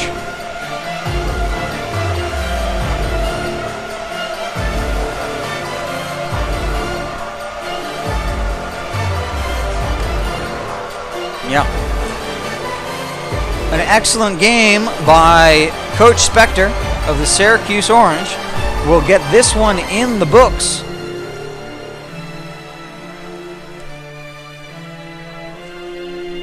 Outrushed him and passed him, and 0% on 3rd down versus 9 for 13. An excellent 3rd down conversion. Tied on the turnover, particularly, and an absolutely dominant time of possession is what gives Syracuse the win over number 4 Virginia Tech. Dungy with a solid game, 253 yards, 29 out of 35.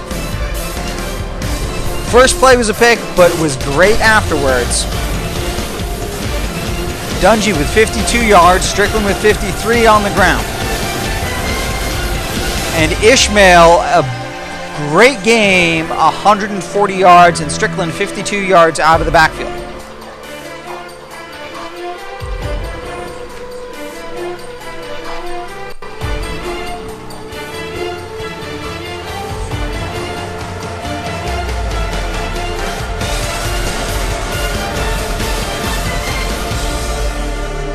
And a quality defensive performance.